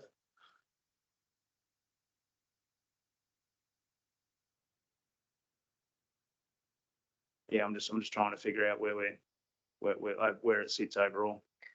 Through the chair. Thank you, Megan. So we talked a little bit about this with the last report. So the overall yearly program, we've made the adjustments to come up with that 1.6 surplus. Yep. Because when we look at all of the approved projects, so the original approved budget was 3.1 of council funds, but we've also got grant funding of 4.1. So that's additional to the council funds. When we revise our forecast with all the overruns of, the projects like Grey Street, for example, looking at the roundabout forecast, we've actually come up with a shortfall of 1.5 mil. So we're offsetting that shortfall with the savings. Yes, with the savings that we're making from the overall yearly program, which is what we're calling the capital works program. Yep. To then be able to balance that overall total spend. So without intending to be critical though, aren't we saving money by cancelling projects? So we're covering losses by moving or deferring projects that we were supposed to deliver. That's actually a very good comment. Not all the projects are being cancelled. Yeah. So what we've done is we've actually assessed the projects that we've done. Some of the projects haven't been able to be delivered Yep. for a variety of reasons. Yep. Some of them we've looked at and they've come up in the asset condition data, for example, into a future year. Some of the projects, and I'll give an example of the stormwater investigations we were trying to do in Hill Street. We had a couple of different budgets that all related to the same project. We haven't needed all of that money. So we've effectively closed it off, and that's created a saving. So there was a whole range of those particular projects.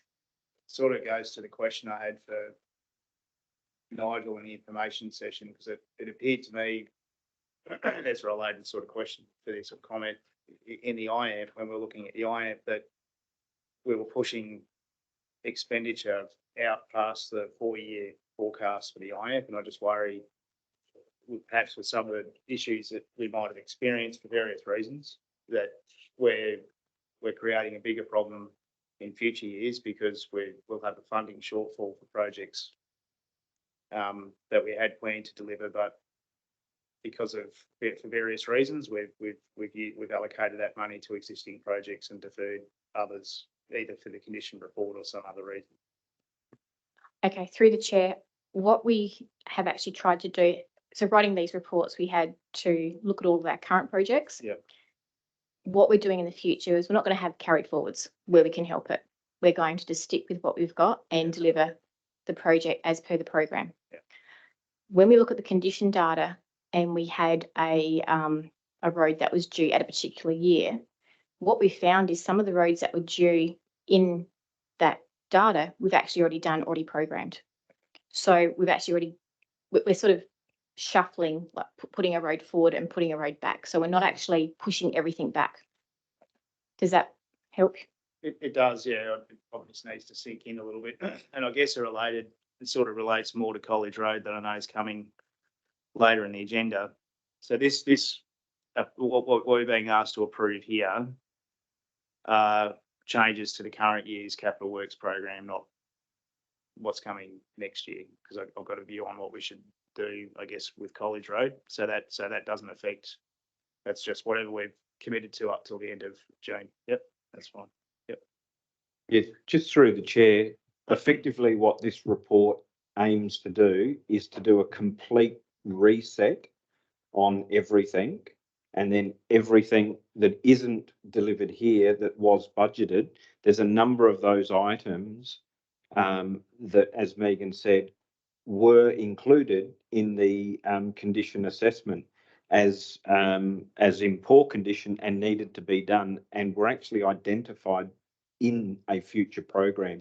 So effectively what we're doing is saying, well, let's not do them. Let's balance our budget, because I think that was the sentiment that management got from elected members, that we should be trying to spend what we budgeted to spend. And while I recognise that means deferring projects, we can reset that and budget for everything in a future, effectively a future IAM. And we're very confident of being able to do that in the roughly $8.5 to $9 million that's been identified so far.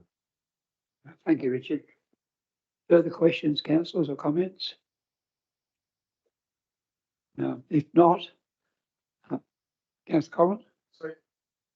So the $1 million deficit we had at Christmas time, this is accounting for that. So now we're doing it basically through deferral and cost savings percent, but the rubble that we're paying for, it seems we're paying too much for carting a long way. How are we going to change that on?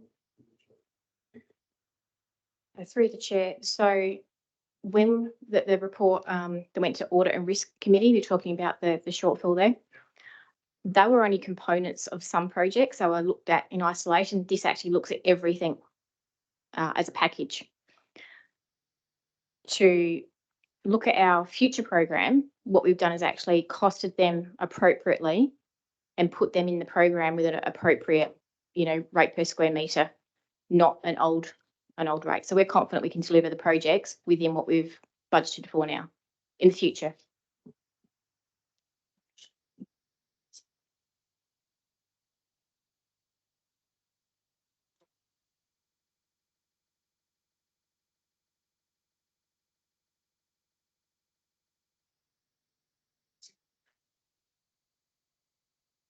Yes.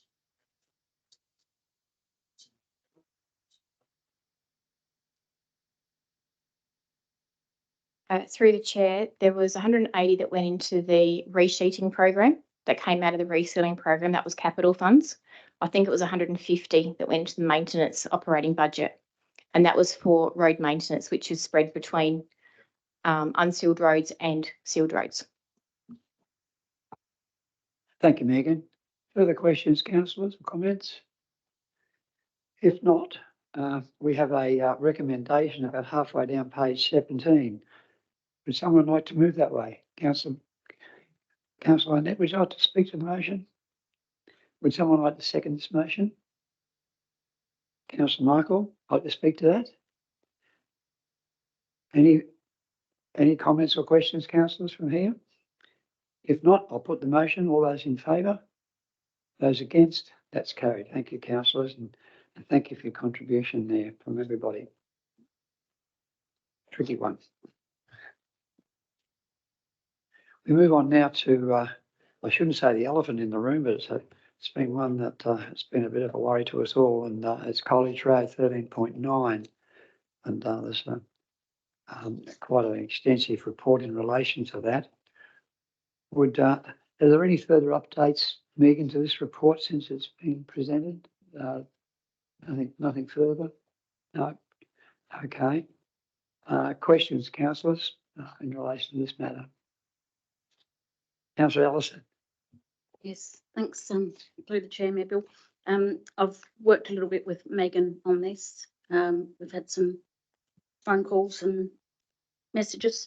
So I was just wondering, the original cost for the road, originally, what that costing was. The original budget for College Road, when they did that back in 2021, I believe it was, $1.2 million, with half of that being council's contribution. And with the engineering report, was there what was followed, what wasn't followed on that report? For the original design, there was an in-house engineer's report which provided a 300 mil pavement, which is what was aimed to be constructed. Okay, anything not followed on that? Not that I'm aware of. I wasn't around at the time, sorry. Can you tell me who the original road base provider was? I can tell you. I believe that's actually in the report from Tonkins. Probably not best to divulge who the supplier is.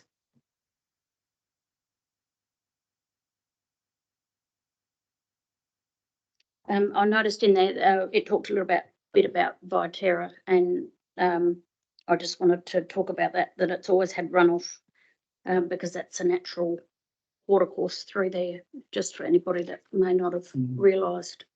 So there's always water coming that way.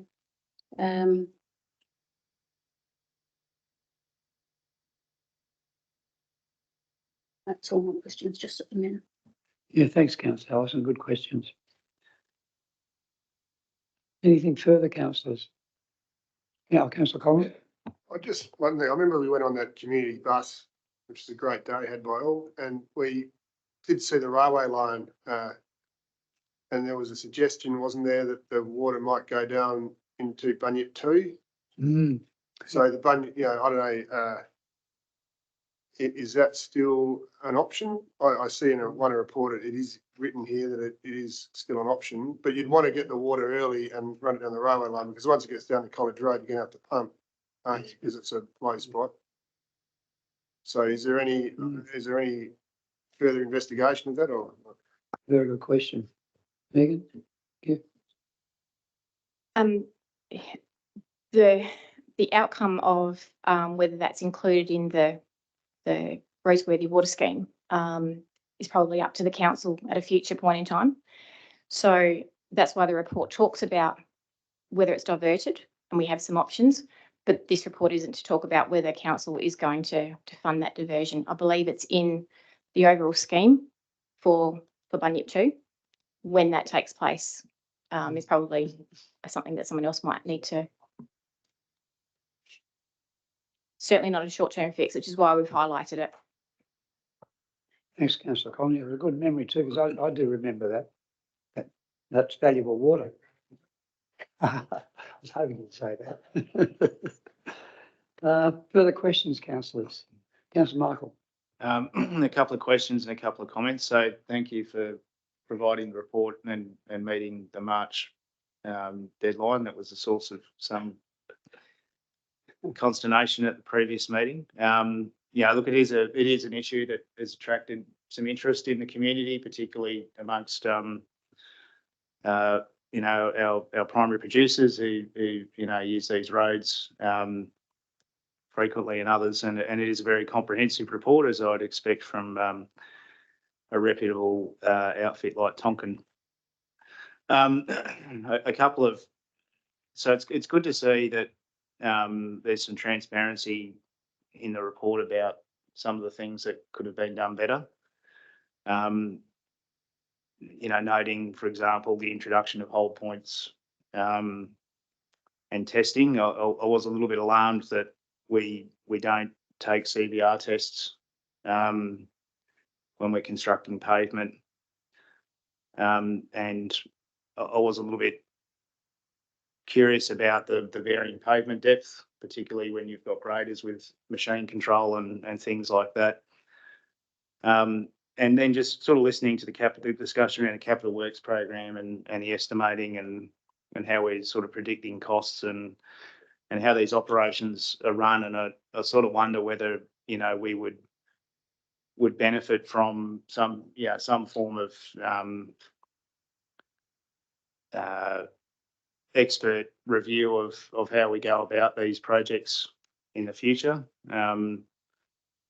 I think that might be beneficial. I think also reviewing how we calculate the costs and set our budgets for these projects as well, given some of the pressures we've got on the capital works program and what we now know about College Road. I think, you know, the main thing for me is noting, you know, the recommendation speaks to the Greater Adelaide Regional Plan and the Roseworthy water scheme and a number of other things. I don't think it would be reasonable for the council to not take some action to address this issue on College Road sooner, given it's taken almost 18 months to get to the point that we now know potentially what the solutions are that we need to adopt, as unpalatable as they may be. And so my view is that the recommendation should include including funding in the IAMP to deal with this issue, and whether we need to prioritise a drainage solution. I know Tonkin's talk about subsoils or, you know, improving the swale drain or whatever, whether it's a staged approach where we deal with the water and then and we progressively deal with the pavement. I'm not sure, but I'm not, yeah, I wouldn't be accepting of a proposition that says that, you know, we'll wait and see what happens with some of these other, you know, grants and the Greater Adelaide Plan. My view is we need to take action and we need to take it next year. Yeah, thank you, Michael. Councillor Michael. Through the chair, if I can just add to that. While the recommendation does talk about these external factors that we need to consider, the next report, identifies the funding plan. So the idea is to still work towards seeking grant funding towards the project. With the grant funding, though, we're actually hoping to include some of the stormwater drainage swale works as part of that funding application. So if we have that opportunity to do a bit more of a detailed design with the samples that we still have, we can then produce a much better quality application for grant funding to hopefully be more successful. Thank you, Megan. So how do we, because I'm still uncomfortable though with the recommendation as it's put, but I'd like to give some certainty to the people who raised this issue initially that the council has heard you, we've identified the problems, and we're going to take action to deal with College Road, and we're also going to take action to make sure that it doesn't happen on another road. How do we get to that point? The further report outlines it, yeah. So give the time frame. Yeah, I think, yeah, I think it would be around what actions can be taken in the 24-25 financial year. With respect to College Road, I think that might be more palatable. And then, I don't know whether we can find, someone that maybe can give some advice to the council on how to improve its systems and processes as well as part of that. Yeah, look, I might just speak to this a little bit. The notion with this report was very much to close out College Road. College Road is a road that has failed prematurely, and as you pointed out, a variety of reasons, which we will certainly learn from. The reality is, though, College Road is just a road that has come to the end of its life. And as such, it'll get incorporated into a future capital program, and that's our aim now. So our aim is we've got the report, we've got all the information, and let's get it into the capital program. Let's work out how to fund that. And I think in a future or the report coming up, I'm comfortable that we've got a good plan around that. I would suspect this wouldn't be a road that we would go into and try and construct again ourselves.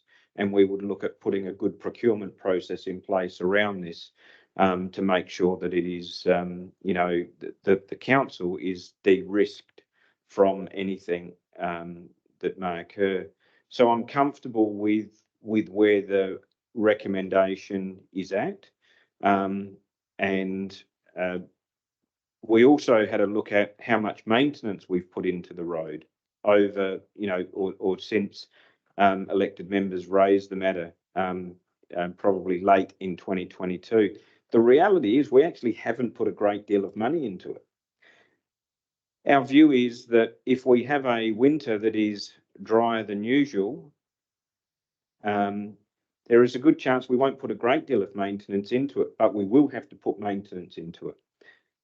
And we're comfortable that we can cope with that while we finalise the right design, the right procurement method, and the right construction timeframe to deliver this works. Which was hence why we haven't gone, hence why we've sort of gone, let's get it into, I think, year 2 of the capital program, which would be the 25-26.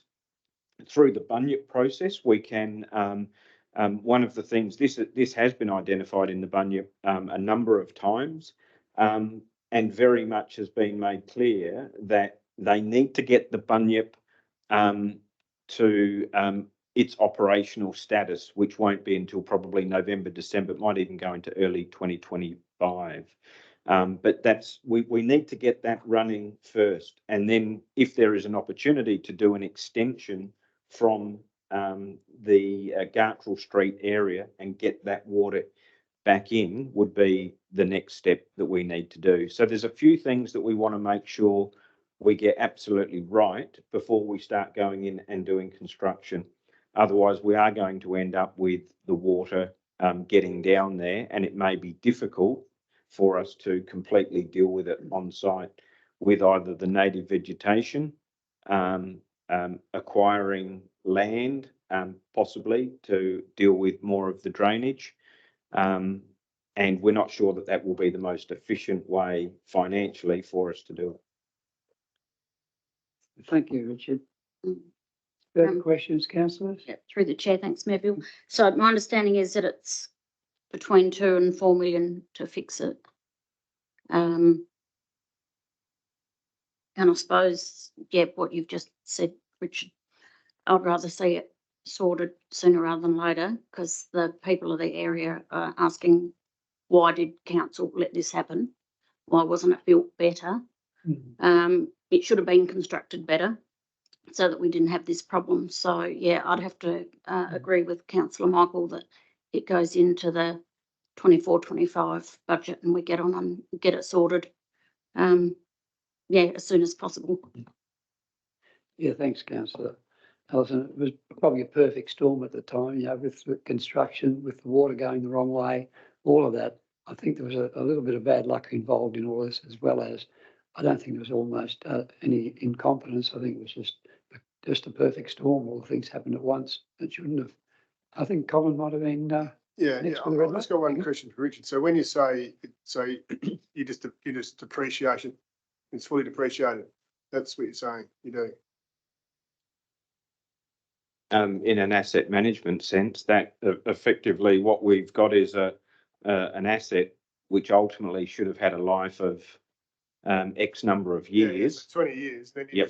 just for in depreciation purposes, you just put it back to it's got to be renewed. Pretty well. That's effectively what we're doing. Yeah. How does that affect the depreciation budget we've got? Yeah, depending on what part of the existing road we incorporate into the future road, so to speak. So you've got all your pavement there, so we're not digging that up and taking it away. So there'll be some losses, put it that way. Yeah. I'm just can't working on with depreciation because it's Yep. we're working on it with budget wise and Yep. the $8 million shortfall in it now. So it'd be one item, and Nigel might like to comment, but I imagine we'd write it off as an individual once a year item. So you may get a spike in your deficit, but in reality it's a paper loss. Yep. No. Thank you, Richard. Councillor Dean. Thank you. I think that there was clearly some errors in what was done initially. And I've been talking to Richard, it would seem that our council operations, policies and procedures have been adapted to make sure it doesn't happen again. And we need to make very sure that it doesn't happen again to College Road. So therefore, I fully support what Richard said about we need to actually get the design done properly. We need to get ensure that the water doesn't destroy it again. And if that takes a bit longer, we should spend the time and end up with a proper job. And I think talking to Richard, that one of the lessons learned from this is that in the design of roads, we are conservative. In other words, we make sure we have a design that's proper and is going to last. And then, of course, have to build it properly. But unless you've got a good design, however well you build it, it's not going to work. So I think we do need to spend the time to do it properly. Thank you, Councillor Dean. Any further questions, Councillor? Councillor Michael? Just a question and then maybe a suggestion on how we can move forward.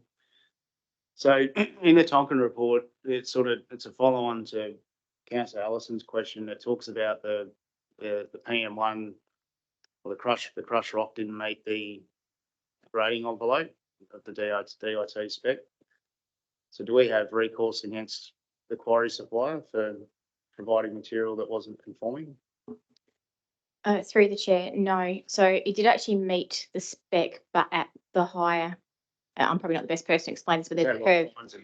Yeah, there's a curve in the table, and it was within the boundaries, but because of how it's applied, that probably wouldn't, being in that curve, shouldn't have actually contributed or shouldn't have been used in that particular manner. Yeah, because the consultant says that it didn't conform with the grading envelope thing. It talks about there being too many fines, and I would have thought the quarry would have given us, test results and, lot conformance and stuff like that. So, I think as a council, if we're procuring it, whether it's a roundabout at Greenock or the quarry at College Road or some of these other roads, we need to hold these places to account, because the ratepayer shouldn't be paying twice if they're not providing, and that message should be made very clear to them.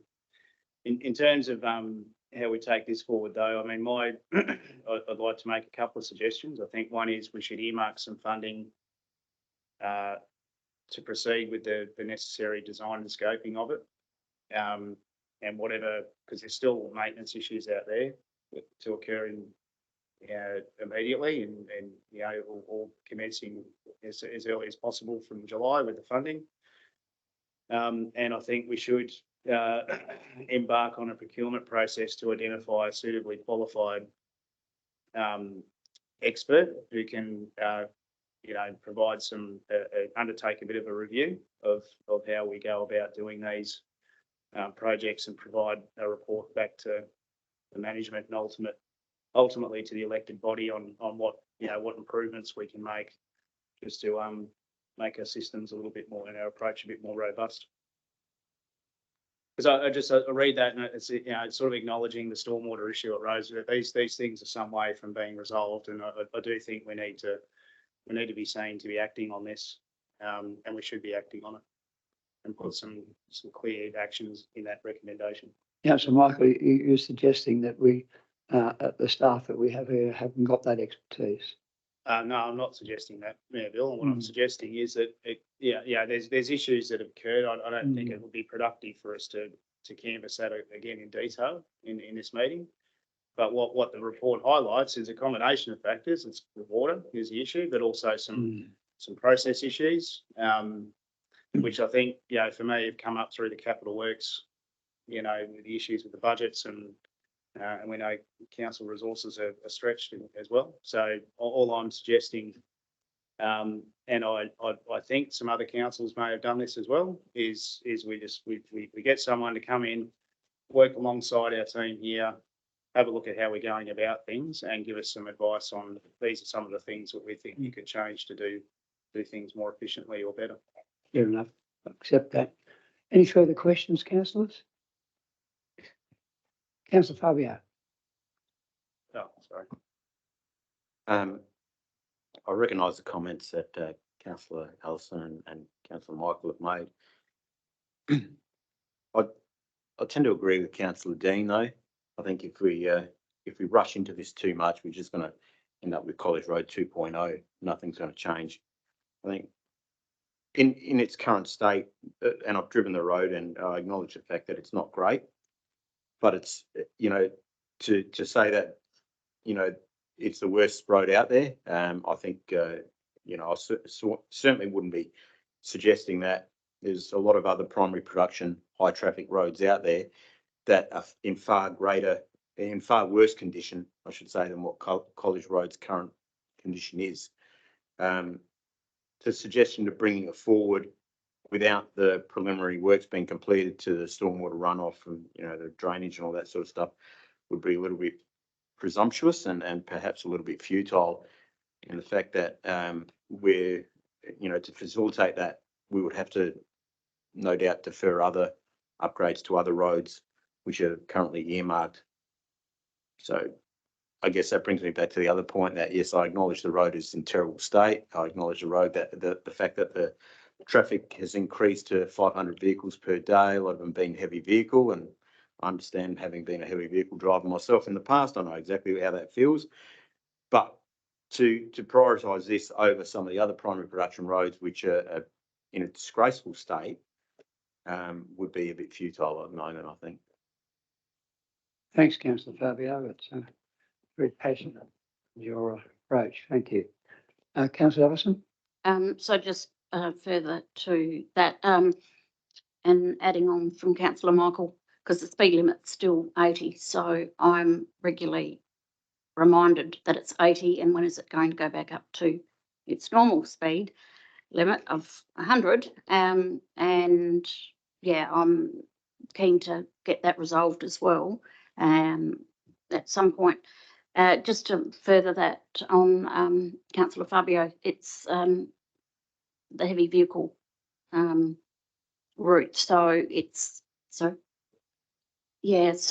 getting all of those big trucks going through at the minute, especially because they're doing the wind farms, so we're getting a lot of those extra ones that are coming through there, and that's not helping the road. So Yeah, so, I think it still needs to be looked at sooner rather than later.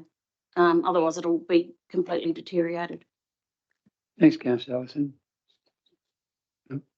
Oh, councillor Simon, sorry.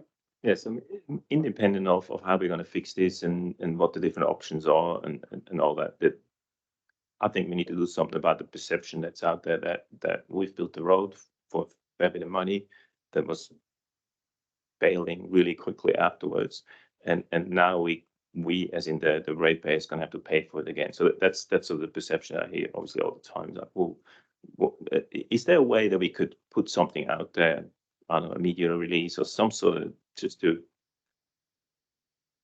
I don't know, to explain this a bit better to the people, what happened and how to solve the problem? Yeah. Because I think there's a perception out there that we've done something wrong and now the poor ratepayer has to pay for it.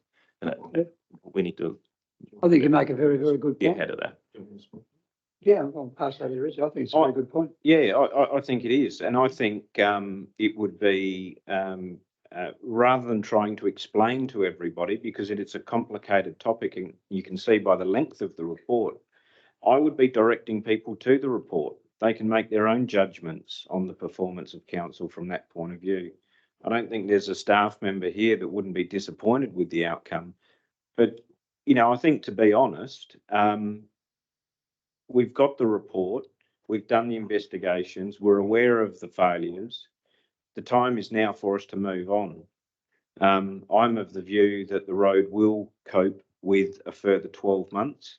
In fact, it may not even be 12 months, but we need to get it to a point where we're absolutely confident that the money that we invest in this road, and we don't need to do the whole road in one go, which is why the last point talks about the staging and the priority. There clearly are, or clearly is, a very short area of the road that needs to be done at an earlier time. The problem we've got is that is the most complicated piece to do. It's the lowest point where the water is sitting and gathering. So, look, I take the view that let's get this into the program, and that's the important thing of allocating money. You know, the challenge is going to be for staff to get the special local road funding. We will not get heavy vehicle safety and productivity money. They've already funded the road once. They probably won't fund it again. So special local road, it is a good road. I think it is a good candidate for that. High school road.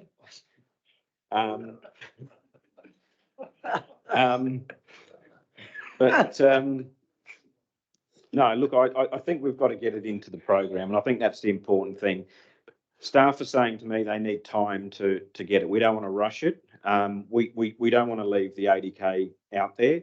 There is some work we can do that we can fund through our regular operating budget to get it to a point where we can hold the road in a better condition while we prepare everything. And I think that would be the prudent thing for council to do, in my opinion. Councillor Fabio, I was interested in your comment before about other roads, heavy vehicle roads that are in far worse condition than College Road. I think we've got, as a council, we have to keep that in our mind and perspective of what we're talking about. Is as our CEO Richard said earlier, it's a road. It's just a road. It's nothing more than that. And all roads deteriorate in time.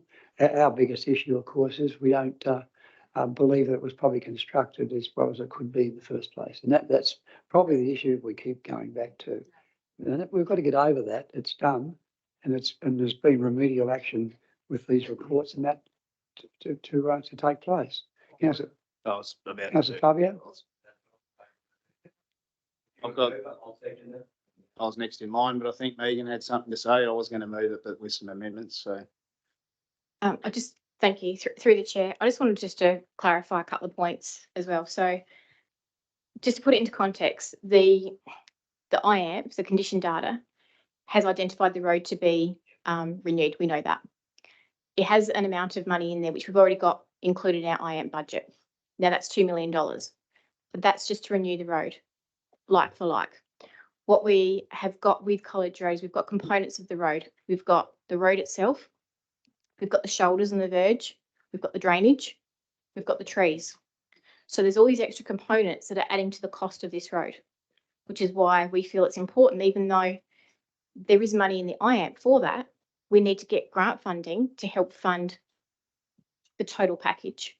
Because there's no point doing the road without fixing the root cause of the water, albeit that the rest of the construction needs to be correct too. When we engaged Tonkins to undertake the assessment, when you talk to them, you say, look, we need to know how to fix this road. We need to understand what went wrong in the first place. So we've had quite a few learnings and information provided by that consultant. We've owned any failings that might have been from our part, and we've actually asked Tonkins to provide us with information to help us in the future as well. So exactly what you were suggesting, Michael, is exactly what we've asked for. We completely agree with your comments. So for us to move forward, we wanted that information from them. We have actually made some changes internally with how projects are delivered, which includes removing risk from what we're doing, getting appropriate designs and testing done prior as well.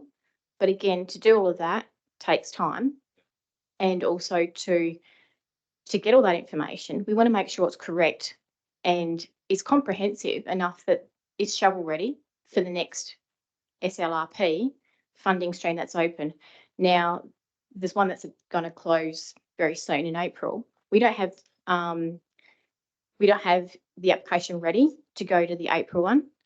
What we also need to do is make sure it actually forms part of the, I'm going to get the name wrong, Northern and York Bulgardis group. We need to get it onto their transport master plan for regional transport plan. Because once we've got it on that as well, once we've got the support of Lagardis, that actually gives extra weight to the application that goes in for funding. So there's all these other factors in place that we want to make sure we tick all the boxes to give us every success to get what we need to make this 100% right. Thank you, and I agree with all that. Again, acknowledge the transparency and which should be acknowledged in the Tonkin report that's been provided. So to move this forward, look, my view is that, it would take a few months to do a design or whatever and scoping. So I think to the extent I said that I wasn't happy with the recommendation before, if we could acknowledge in the recommendation that we have allocated, I think it's important for the viewers at home in particular, that we acknowledge that we've got funding identified in the IAMP to deal with this issue. I think that should be part of the recommendation. So whether that's noted that council has budgeted X dollars in the IAMP to progress with the rehabilitation of College Road. I think that we, as part of that, if there's not funding in 24-25, that we identify funding to progress with the design, scoping and procurement in 24-25. And thirdly, that council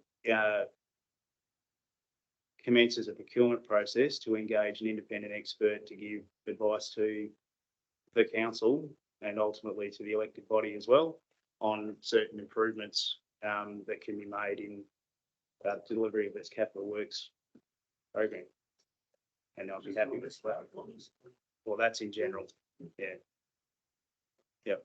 So when you do a motion, guys, so it doesn't have to, but does it? with this motion, this is College Road. Yeah. Yeah, but this is speaking to, I just said the capital works program, not just College Road. Well, it is, but. So I can see what you're doing. I think it's a great idea, but I just think that you would make, at the end of the meeting, motion about notice, I'd make that a motion about that. I'm fine either way. I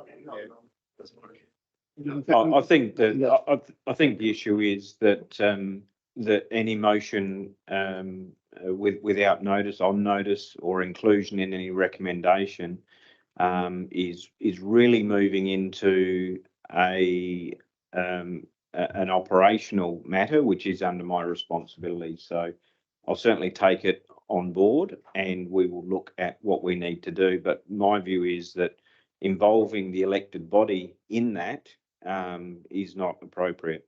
But I think definitely putting internal processes in place is, and I see this as an internal administrative matter. Yeah, but I'm not suggesting that the elected members should, be sitting in the grader and saying, what I'm saying is that the council engages an independent person to give it advice on.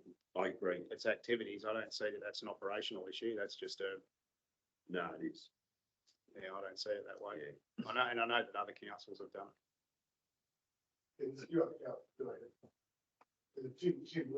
Point of order.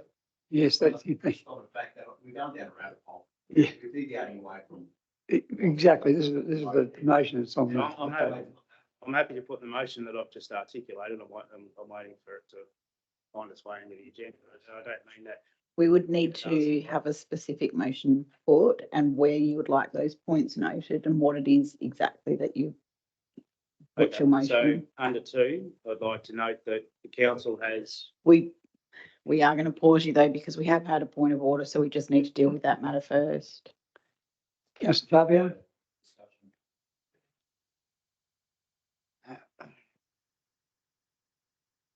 My point of order is based literally on the fact that I think we're just getting into the sort of finer details. I think the motion as it stands, I'm quite happy to support it, and in fact, I'd like to move that motion to be tabled as it stands. I believe all the other comments. Yeah, okay, well, I'll second it, and I'll speak to that then. It hasn't been done yet. Oh, Jesus. All right.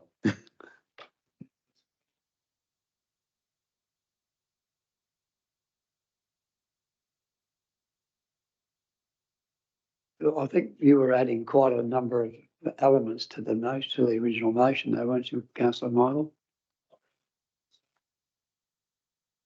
So just to be clear, what I'm asking for, park the independent expert thing. We can deal with that as a motion without notice if that's the way it has to be.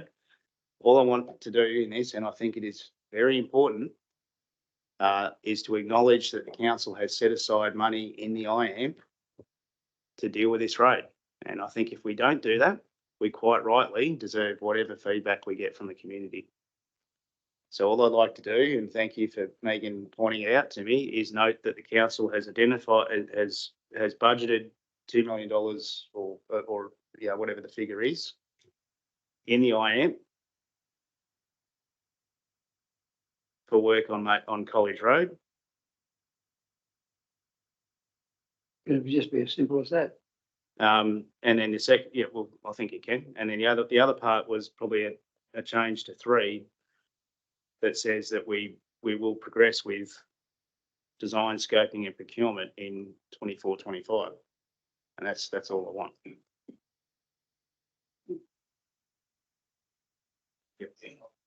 Okay, Second that one as it stands. Yeah. okay. Thanks, Councillor Fabio. Oh, I think, yeah, So just to clarify, point 3 was to be and the inclusion of and to progress the design, scoping and procurement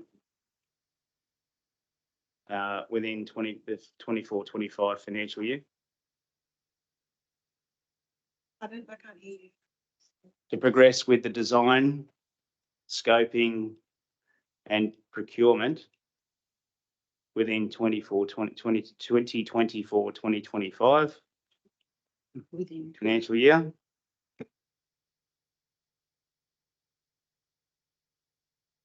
And then wherever we put it under 2, notes that council has included an amount in the IAMP of, or the IAMP includes an allocation of approximately construction replacement costs for College Road.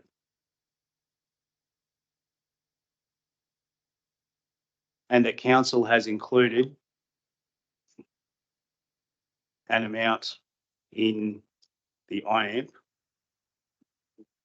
in the draft, sorry, thank you, in the draft IAMP for the construction of, reconstruction, for the renewal, thank you, that's the word I was looking for, the renewal of College Road.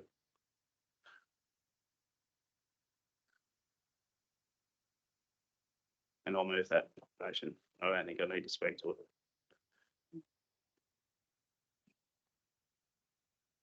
Councillors, are we clear on the additional wording of the recommendation? It seems quite clear to me what's being proposed. In addition to what was already there. Yeah.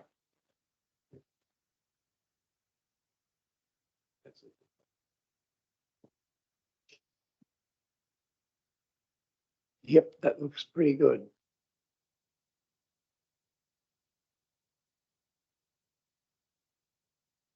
I don't know if Mayor Bill, are the I don't know mover if and it second needs happy any- with those changes? That's what I need to ask now. Councillor Michael, are you happy with those changes? Councillor Fabio is happy with those changes. If that's the case, are there any speakers? further Chair, speakers? Mr Mayor, I'd like to make a comment for my, Certainly. I support this, but I would also like to comment that I travel the road frequently and cars always leave me because they're doing 100 Ks. And it's generally accepted that drivers drive to the conditions of the road. And I would like I think we probably would make an application to SAPOL to get the fines that they've got from College Road might fund the renewal of the College Road because it is quite a lot of money as from experience. And the state of the road is, if we can get it to 100 Ks and get it lifted, Coben, up to 100 Ks again, I think that would make a lot of people very happy, even if it was just to get those rough bits done. So that would be everyone would be happy to get it back to 100 Ks because that's what they travel anyway, and they don't like paying fines. Well put, Councillor Bill. Speaking from experience, no doubt. Councillors, I think we've given this a fair go, and I think the inclusion has strengthened the original recommendation. So I think it's time we put the recommendation. All those in favour? Those against, that's carried unanimously. And thank you, councillors, and thank you for the contribution and caring. Right, we can move on.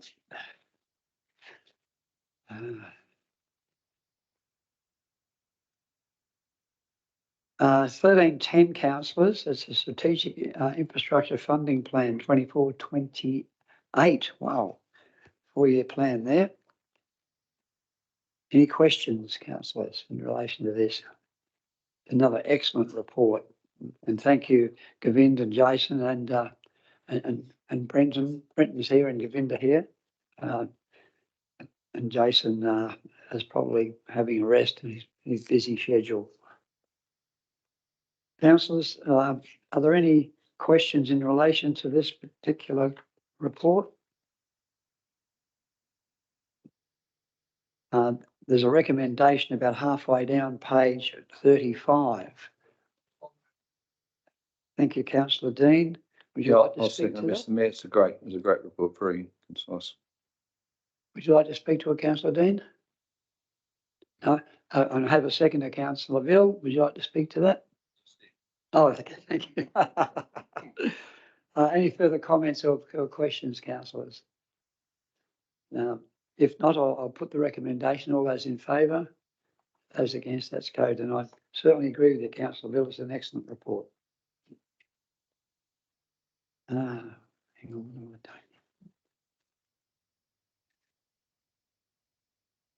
We're up to now 1311 councillors, 4-year capital program, 24-28. Okay. That's page 40. That's page 40. Are there any questions, councillors? It's another excellent and forensic report. Just one, Mayor Bill. Councillor Michael? Just noting the conversation we just had about College Road. So this only shows year one in these tables. I just want to confirm that the money for College Road's in that 4-year program, or is this a different program? No, no, through the chair. Year 1 is in the body of the report. Years 2, 3 and 4 are in the attachment. It is included in year 2.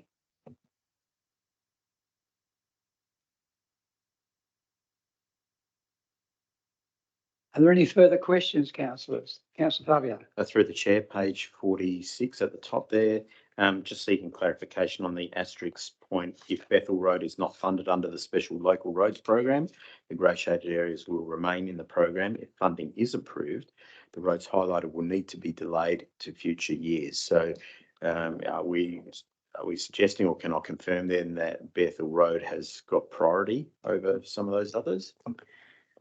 Through the chair, as you'll note, all of these reports sort of interlink.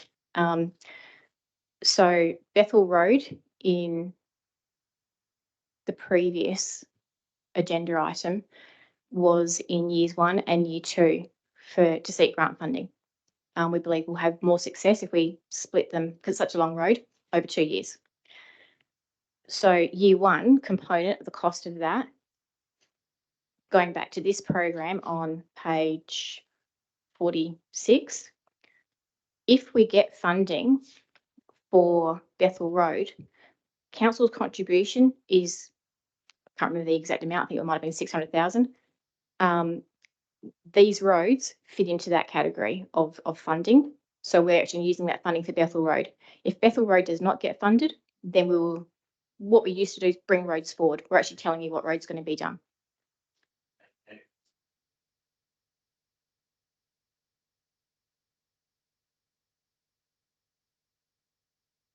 We'll keep applying. Yeah. So in the funding report, we've got Bethel Road. We're applying for year 1 and year 2. If we're not successful year 1, we'll still do it for year 2, and then there'll be year 3.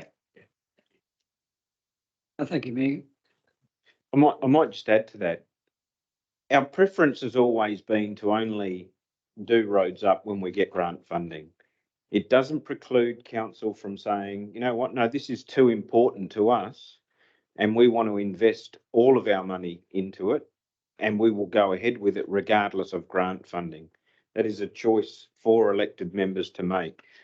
This is only the recommendation from staff of how we believe, we should leverage the grant funding more than anything. Councillor Colvin. Yes, I just got a question on table on page 42, the 4-year capital work budget, 24 to 28. From the other day, I thought I understood that we were going to put more money because the depreciation of the roads was further advanced than what we thought. So I thought we were going to put another $8 million in 5 years, so 1 point something. And I see this table is the budget that we used last year. So unsealed roads is 2.5 million, sealed roads. So that's basically the same as what was used in the budget. So I'm just wondering when is that money coming in that we were going to, the extra we're putting in? Through the chair, these figures are based on the projected long-term financial plan. When we had our workshop and we talked about, and this will be to future council report also to summarise, the condition data and the audit we did before the IAMP review showed that the amount we were putting aside for unsealed roads was adequate to cover the program. We were short in the sealed road component, however, we're making that up with grant funding.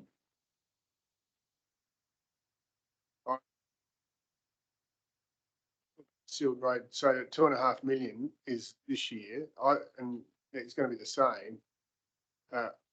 And then we were told that the road, we didn't do as much this year because we couldn't get the rubble. So we're behind in the meterage anyway this year, aren't we? So then we're saying that it's, I thought, so all that 8 million depreciation over 5 years, none of that was unsealed roads. That's not what we were told the other day.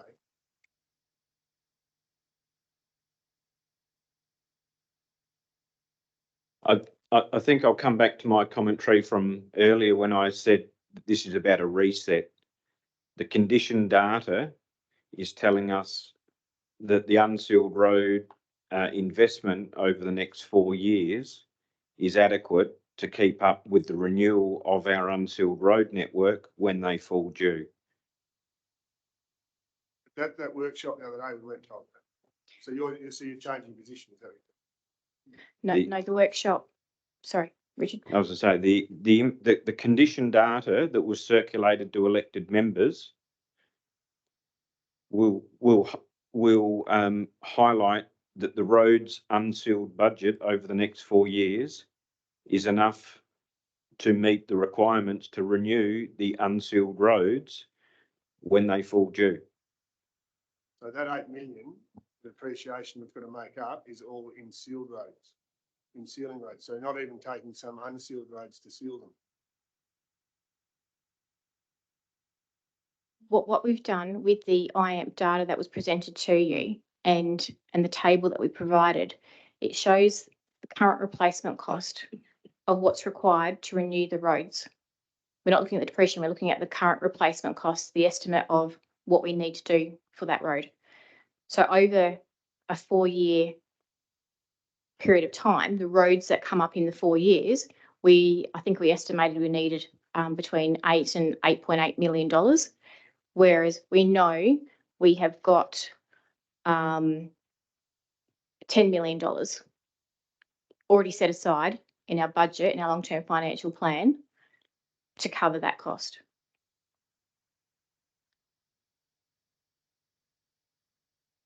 Thank you, Megan. Further questions, councillors? Councillor Allison? I do, through the chair. Just one for Megan on page 155. And I did make mention of it earlier today with you. Just on Krieg Road, the resheeting down to College Road and Kangaroo Flat Road. Krieg Road turns into a dirt track that then leads on down to College Road. So the component, sorry, through the chair, the component of Krieg Road that is identified in year 3, I think we worked out, that's the component between Kangaroo Flat and College Road that's being renewed. It's not for the whole of Krieg Road to be renewed. But I will preface that there is another report coming to council. So a part of Krieg Road, you would consider, as you said, it's pretty much clay, you would consider to be a class 4 road. So the summer track that goes from Kangaroo Flat. And it goes so Krieg Road goes and then it goes round and then the road goes on. And that section there is the summer track, and it's only a summer track. But reading this, that's down for resheeting because that goes down to College Road. So Kangaroo Flat Road comes out there and then that goes down to College Road, which is the summer track. Yeah, I'm happy to chat to you after. I've actually got an image for you that identifies what we're doing. But that is a component that requires renewal. Yep. It's a class 3 and we're going to resheet that section. That dirt section. Okay. Wow. Councillors, any further questions? If not, as a recommendation, up on the screen there, Councillor Fabio would move that recommendation. Would you like to speak to it? Do I have a seconder? Councillor Annette, would you like to speak to the motion? Are there any comments or questions in addition? If not, I'll put the recommendation. All those in favour? Those against? Councillor Collin? Your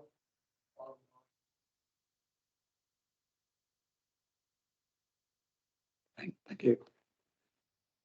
Right, our next matter, that motion's carried, by the way.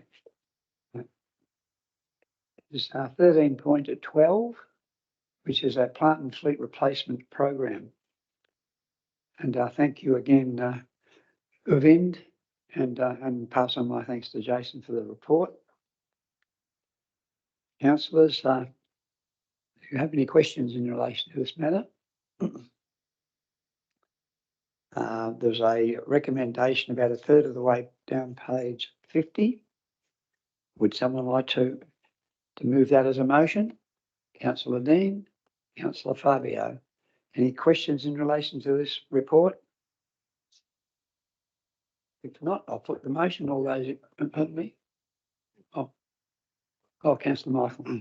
Thanks, Mayor Bill, and look, thanks to the staff for preparing this report. The council may remember that I put a motion forward a couple of months ago that wasn't carried in relation to a better appreciation of the plant and fleet the council operates and what return that's providing to the ratepayer. And, you know, given a sort of signal that I in my opinion, I think council would benefit from some sort of independent view on how we're going about our operations. I guess what I'm signalling at this point that I won't be supporting this motion until I guess I'm satisfied that council using its own plant to deliver these projects is providing the best outcome for the ratepayers. And at the moment, based on the information that I've got available, I'm not saying that that's not the case, but I don't have enough information to say that it is. And I'm not entirely certain that this is an absolute must-have either, and whether we can just make do with what we've got and repurpose this money for, say, capital works projects, for example. So yeah, I'll be voting against it, and that's the reason why. Yes, Colin? Yeah, just like an excavator. I don't know how often do you use your excavator? You know, a large loader. I noticed there's a John Deere articulated loader. It was grading a road when I saw it the other day. I just think, what are you doing with a grader? It's, you know, with a 20-ton bucket grading a road, and are we using it to load rubble? Like, do we use it at the site when we buy the rubble, or having a loader like that seems a very specialised piece of kit to be running around digging the odd hole. An excavator, you know, I don't know. I'd just like to ask how they're used and how much they are, how many hours they're doing a year. Through the chair, happy to share, and I guess we did try to put it in the report because of the growth of Roseworthy, and we've obviously got some changes required to our services.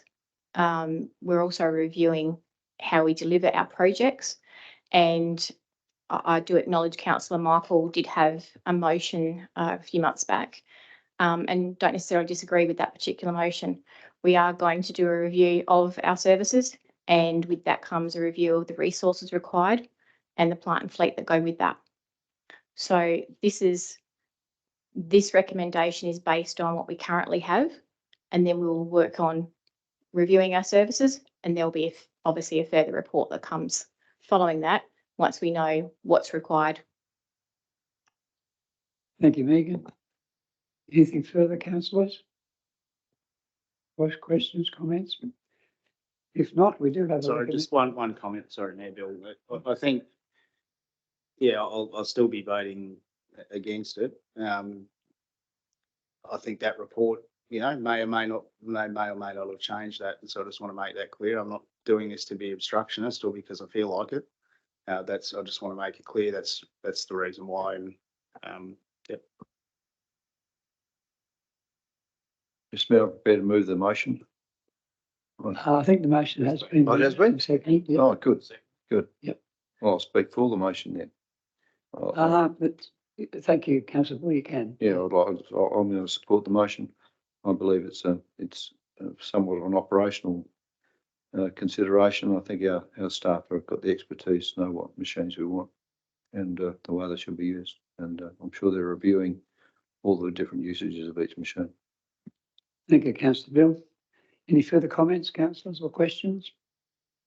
If not, I think we've exhausted this matter, and I'll put the recommendation. All those in favour? Those against? The motion's carried. Thanks, councillors.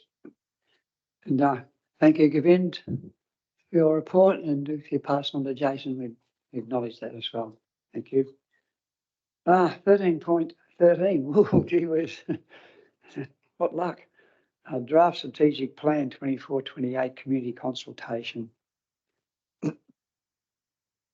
Any questions or comments, councillors? Oh, Carrie, would you like to say something to this report? Yes, thank you, through the chair. So this report's just providing an update. So community consultation closed this afternoon at 5 o'clock. From the most recent feedback I had, we received 30 online surveys completed. We also had our drop-in sessions. So we've provided some of that community feedback into the report. We'll be providing the rest soon. And we're looking to have an information session on the 9th of April, where elected members are asked to consider the information and any other changes or amendments from that feedback that they'd like to make to the draft strategic plan before the plan is actually finalised and given to council at its April meeting for final adoption. So it'll give the members a chance to go through the community feedback whilst keeping in mind that 30 residents partook in that feedback, and that is a very small number of your constituents, but certainly other feedback that you've received throughout the time and that you've put into the actual draft as it sits at the moment. So Thanks very much, Carrie, and thanks for all your work on this project too. It's not a simple matter to get around 4 communities, and the people that were involved that went along, and staff members and councillors, I acknowledge that and thank them. Did you want me to say something else? I know, I think it was just also acknowledging Craig and the effort he'd put in prior to Oh, right, well. me stealing it. So I can even pat him on the back, he's close enough. Oh, thank you for that. And there's a report, a recommendation, pardon me, councillors, on page 48. There's any questions towards that, or if not, someone like to move that way?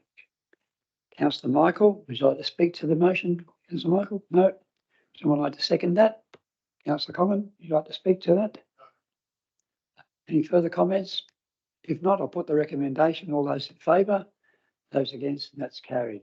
Thank you, councillors, and thanks to everybody who was involved in this, and we look forward to it being adopted in a month or two's time. We can get on with our business. We're on questions on notice. Yeah. I've got to find questions on notice there, but I haven't. There's no questions on notice and questions without notice. I have one there, Councillor Ellison. Oh, Councillor Simon, sorry, I didn't see you. I do have a question without notice, and I think I've sort of flagged it to Carrie, so it should be an easy one to answer. It has a little preamble, if possible. Council, through its community empowerment model, has management agreements with various incorporated associations that run and manage council-owned facilities like Dutton Park or Freeling Recreation Park.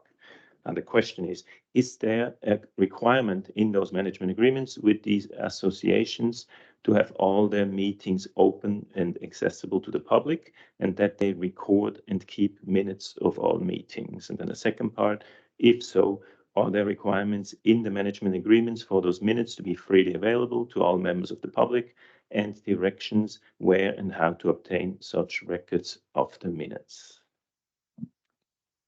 Thank you. Megan, would you like to take that one? Thank you, through the chair. Thank you, Councillor Simon. Currently, the management agreements do not have any requirement for the incorporated associations to produce minutes of their meetings or have them available publicly. That's not a council requirement of those groups. I'm not sure if that's exactly what you were getting at. Was it, Councillor Simon? I think the question was answered. You- Is there a requirement? I think the answer was no. Right. Fine.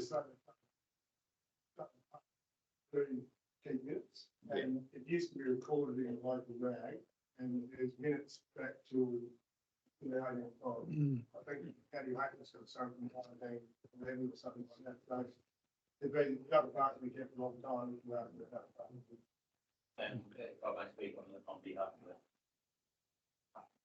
On behalf of the Kapunda Harness Racing Club, it's actually written into our constitution that not only the AGMs publicly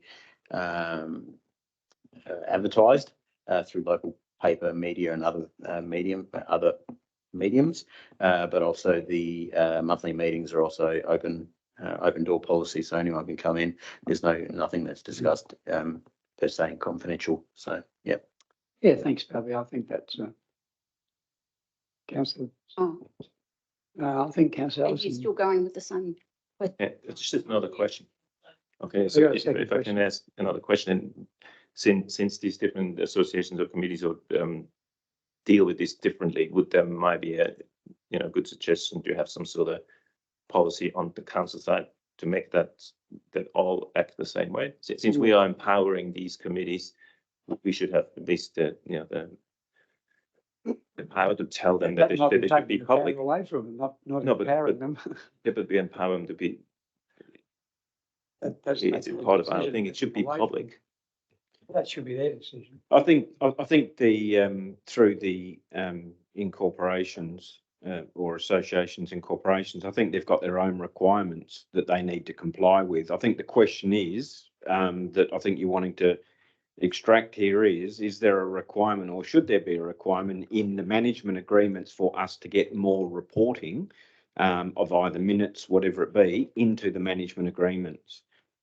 I think that would be for the elected body to give consideration to. Currently, we receive their financials, which enables us to assess them and acquit them for any payments. I think, from our point of view, as Mayor Bill said, the empowerment model is about giving the flexibility and autonomy to those groups, and not to re-burden them with the red tape that we actually gave away when we said to them, you look after it in the entirety. Yeah, it's a committee decision. Councillor Ellison. Thank you, through the chair. Thanks, Mayor Bill. Roads again. I want to speak about Twarts Road. And I have spoken to Megan once again about Twarts Road, and she has gone out and had a look herself, which is really good. The road's deteriorated really, really bad. Yeah. And looking at the traffic flow that's on that road, there's a lot of extra trucks, being cement trucks and I suppose dirt trucks that are coming in and out of the new development. But it's got to the time now where you can't even really drive on it. So I'm just wondering if we've got a plan where we're going with that, because shortly we're going to have to do something. We're either going to have to reduce the speed limit, close it, change it to a 10-tonne limit road, which then is going to affect the trucks coming in and out of the new development. But I'm getting complaints on a regular basis now because, well, I don't even drive on it. So because I can't. So not sure where we're going to head with that, but maybe Megan can give us a bit of an update. Well, thank you, Councillor Ellison. I too have had some phone calls, quite a few, and that obviously it has got to the stage where it's almost undrivable. I think probably, I'm not trying to do someone else's job, but the least we could do there is to put some signage up there that says to drive to the conditions, if nothing else, and the conditions are pretty bad, so you'll be driving slowly. But we need to put something there that warns traffic or motorists that the road is not in good condition, because it's not going to get fixed quick. But no, I'll let Megan take over. She knows the road better than I do. Thank you, Mayor Bill. Through the chair, and thank you, Councillor Ellison. Yes, I have driven the road. In short, we're going to continue to monitor the road, and I believe our graders are in the area in the next couple of weeks to look at that. They're doing, Parkers, Oates, Warbelt. There's a few others in that area. So we deploy the resources to do an area in one hit rather than travelling from side to side. So we'll continue to do that. Next month, though, we will have a report on Torts Road presented to council, which was a result of a motion from Councillor Michael, and that hopefully will give us some more information and perhaps a way forward. Thank you, Megan. I hope that gives us some relief from, we know there's some action. Oh, Councillor Peter. Sorry, I might just add to the Torts Road matter.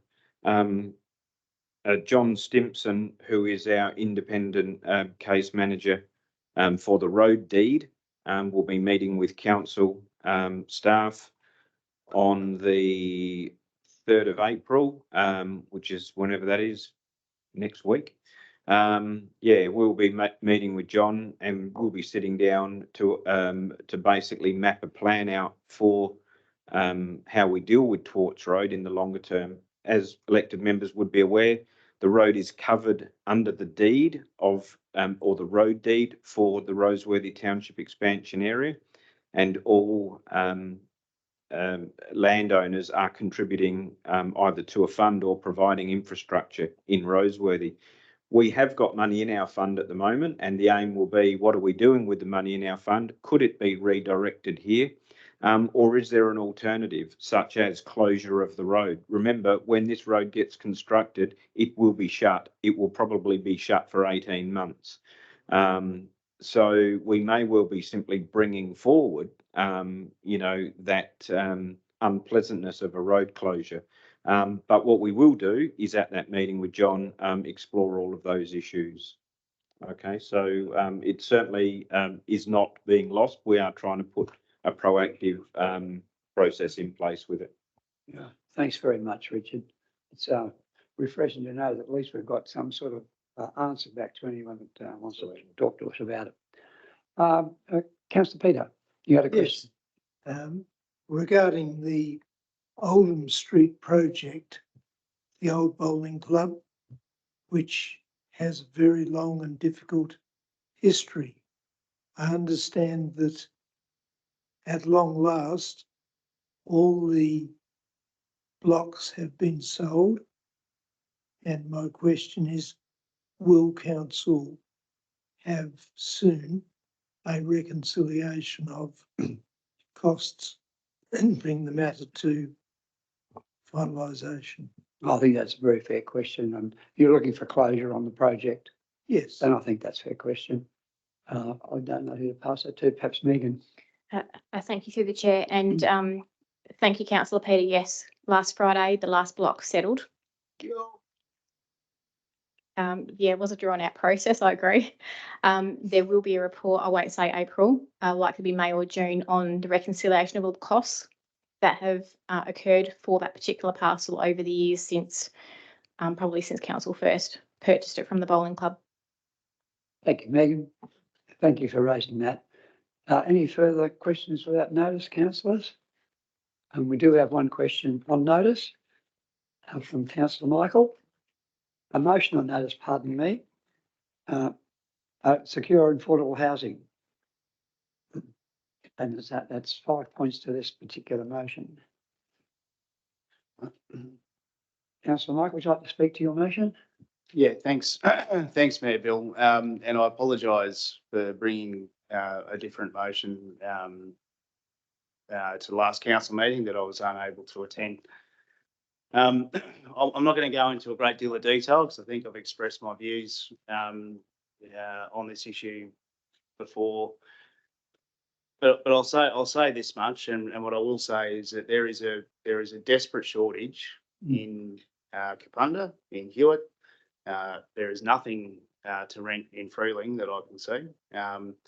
In general, there is a desperate shortage of secure and affordable housing in our local government area. And I've certainly heard of fairly disturbing stories of people that, have found themselves out of a tenancy and looking for a home in our area. I think it would be easy for the council to simply say that this is a problem for the state or the federal government. I think over time, there hasn't been a great deal of action. There was a time when local government was far more active in the provision of secure and affordable housing. It's certainly the case in other states that local government's far more proactive in this space. All I'm asking for here is that, and I'll thank Kyron for his assistance in refining this motion, is that we develop a report that identifies how, as a local government body, we can make a contribution to solving this problem in our community. So that's the ask. I know that there's a lot of other things going on in the council at the moment. I'm flexible on the timing of the report for that very reason, but I understood that it probably wouldn't be a problem in all of the circumstances. So that's the motion, and I'll move the motion on that basis. Thank you, Councillor Morrow. Would you like to speak on the councillor comment? No. Yeah, yes, I would.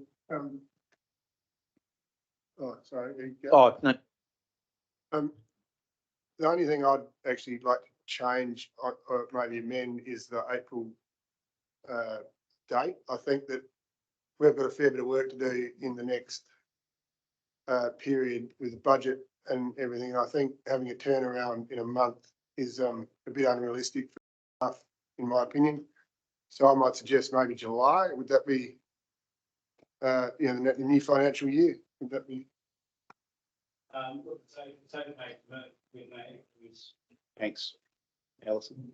It was put to me that perhaps it might be necessary for council to make some deliberations as part of its business plan next year, but I think any significant, to the extent that it would affect financial, decisions of the council, I think that could be deferred, and I'd be comfortable in receiving the report given all of the other matters that we're discussing at the moment. I'm happy to change that to July 2024. Thank you, Councillor Michael. That makes good sense. Councillor Fabio? If I may just put my 2 cents worth in, I did vote against it last time, Michael, and I think it was more out of respect for you, because I thought we won't get it across that time. It'll give you the opportunity to bring it back to the table and obviously have your piece. And I'm glad I did. I was sitting on the fence with this one.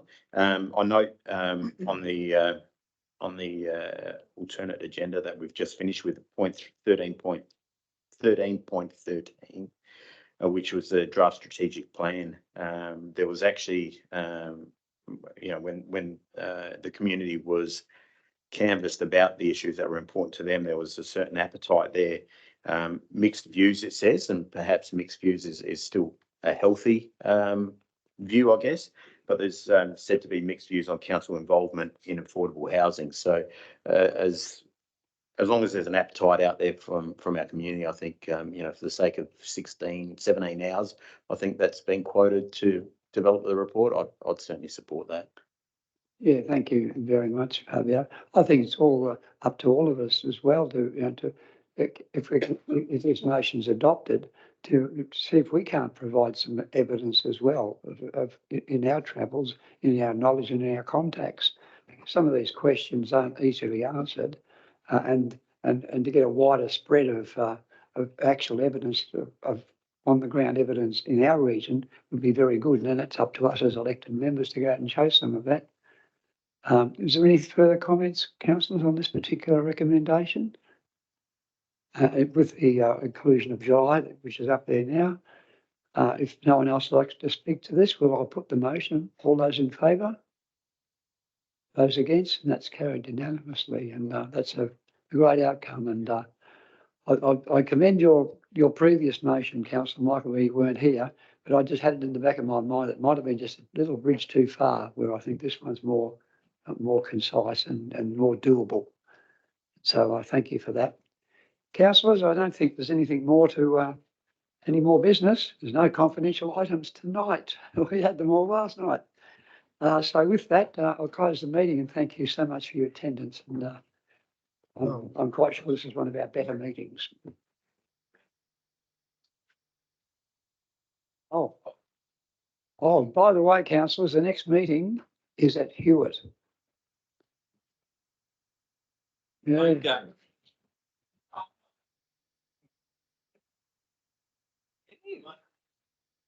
Okay. and tea supplied at Councillor Michael's place. Where's the meeting on the 9th? We've just been informed about. Is it? My book club meeting, is it? It's a quick one. What time's book club? You'll be 10 minutes late. We've got a special meeting coming up. So just on that, elected members, at the moment, it looks like the audit and risk will be moved out to the 15th to allow for, budget information to come through. So then we'll give you another meeting on the 9th because we don't need to.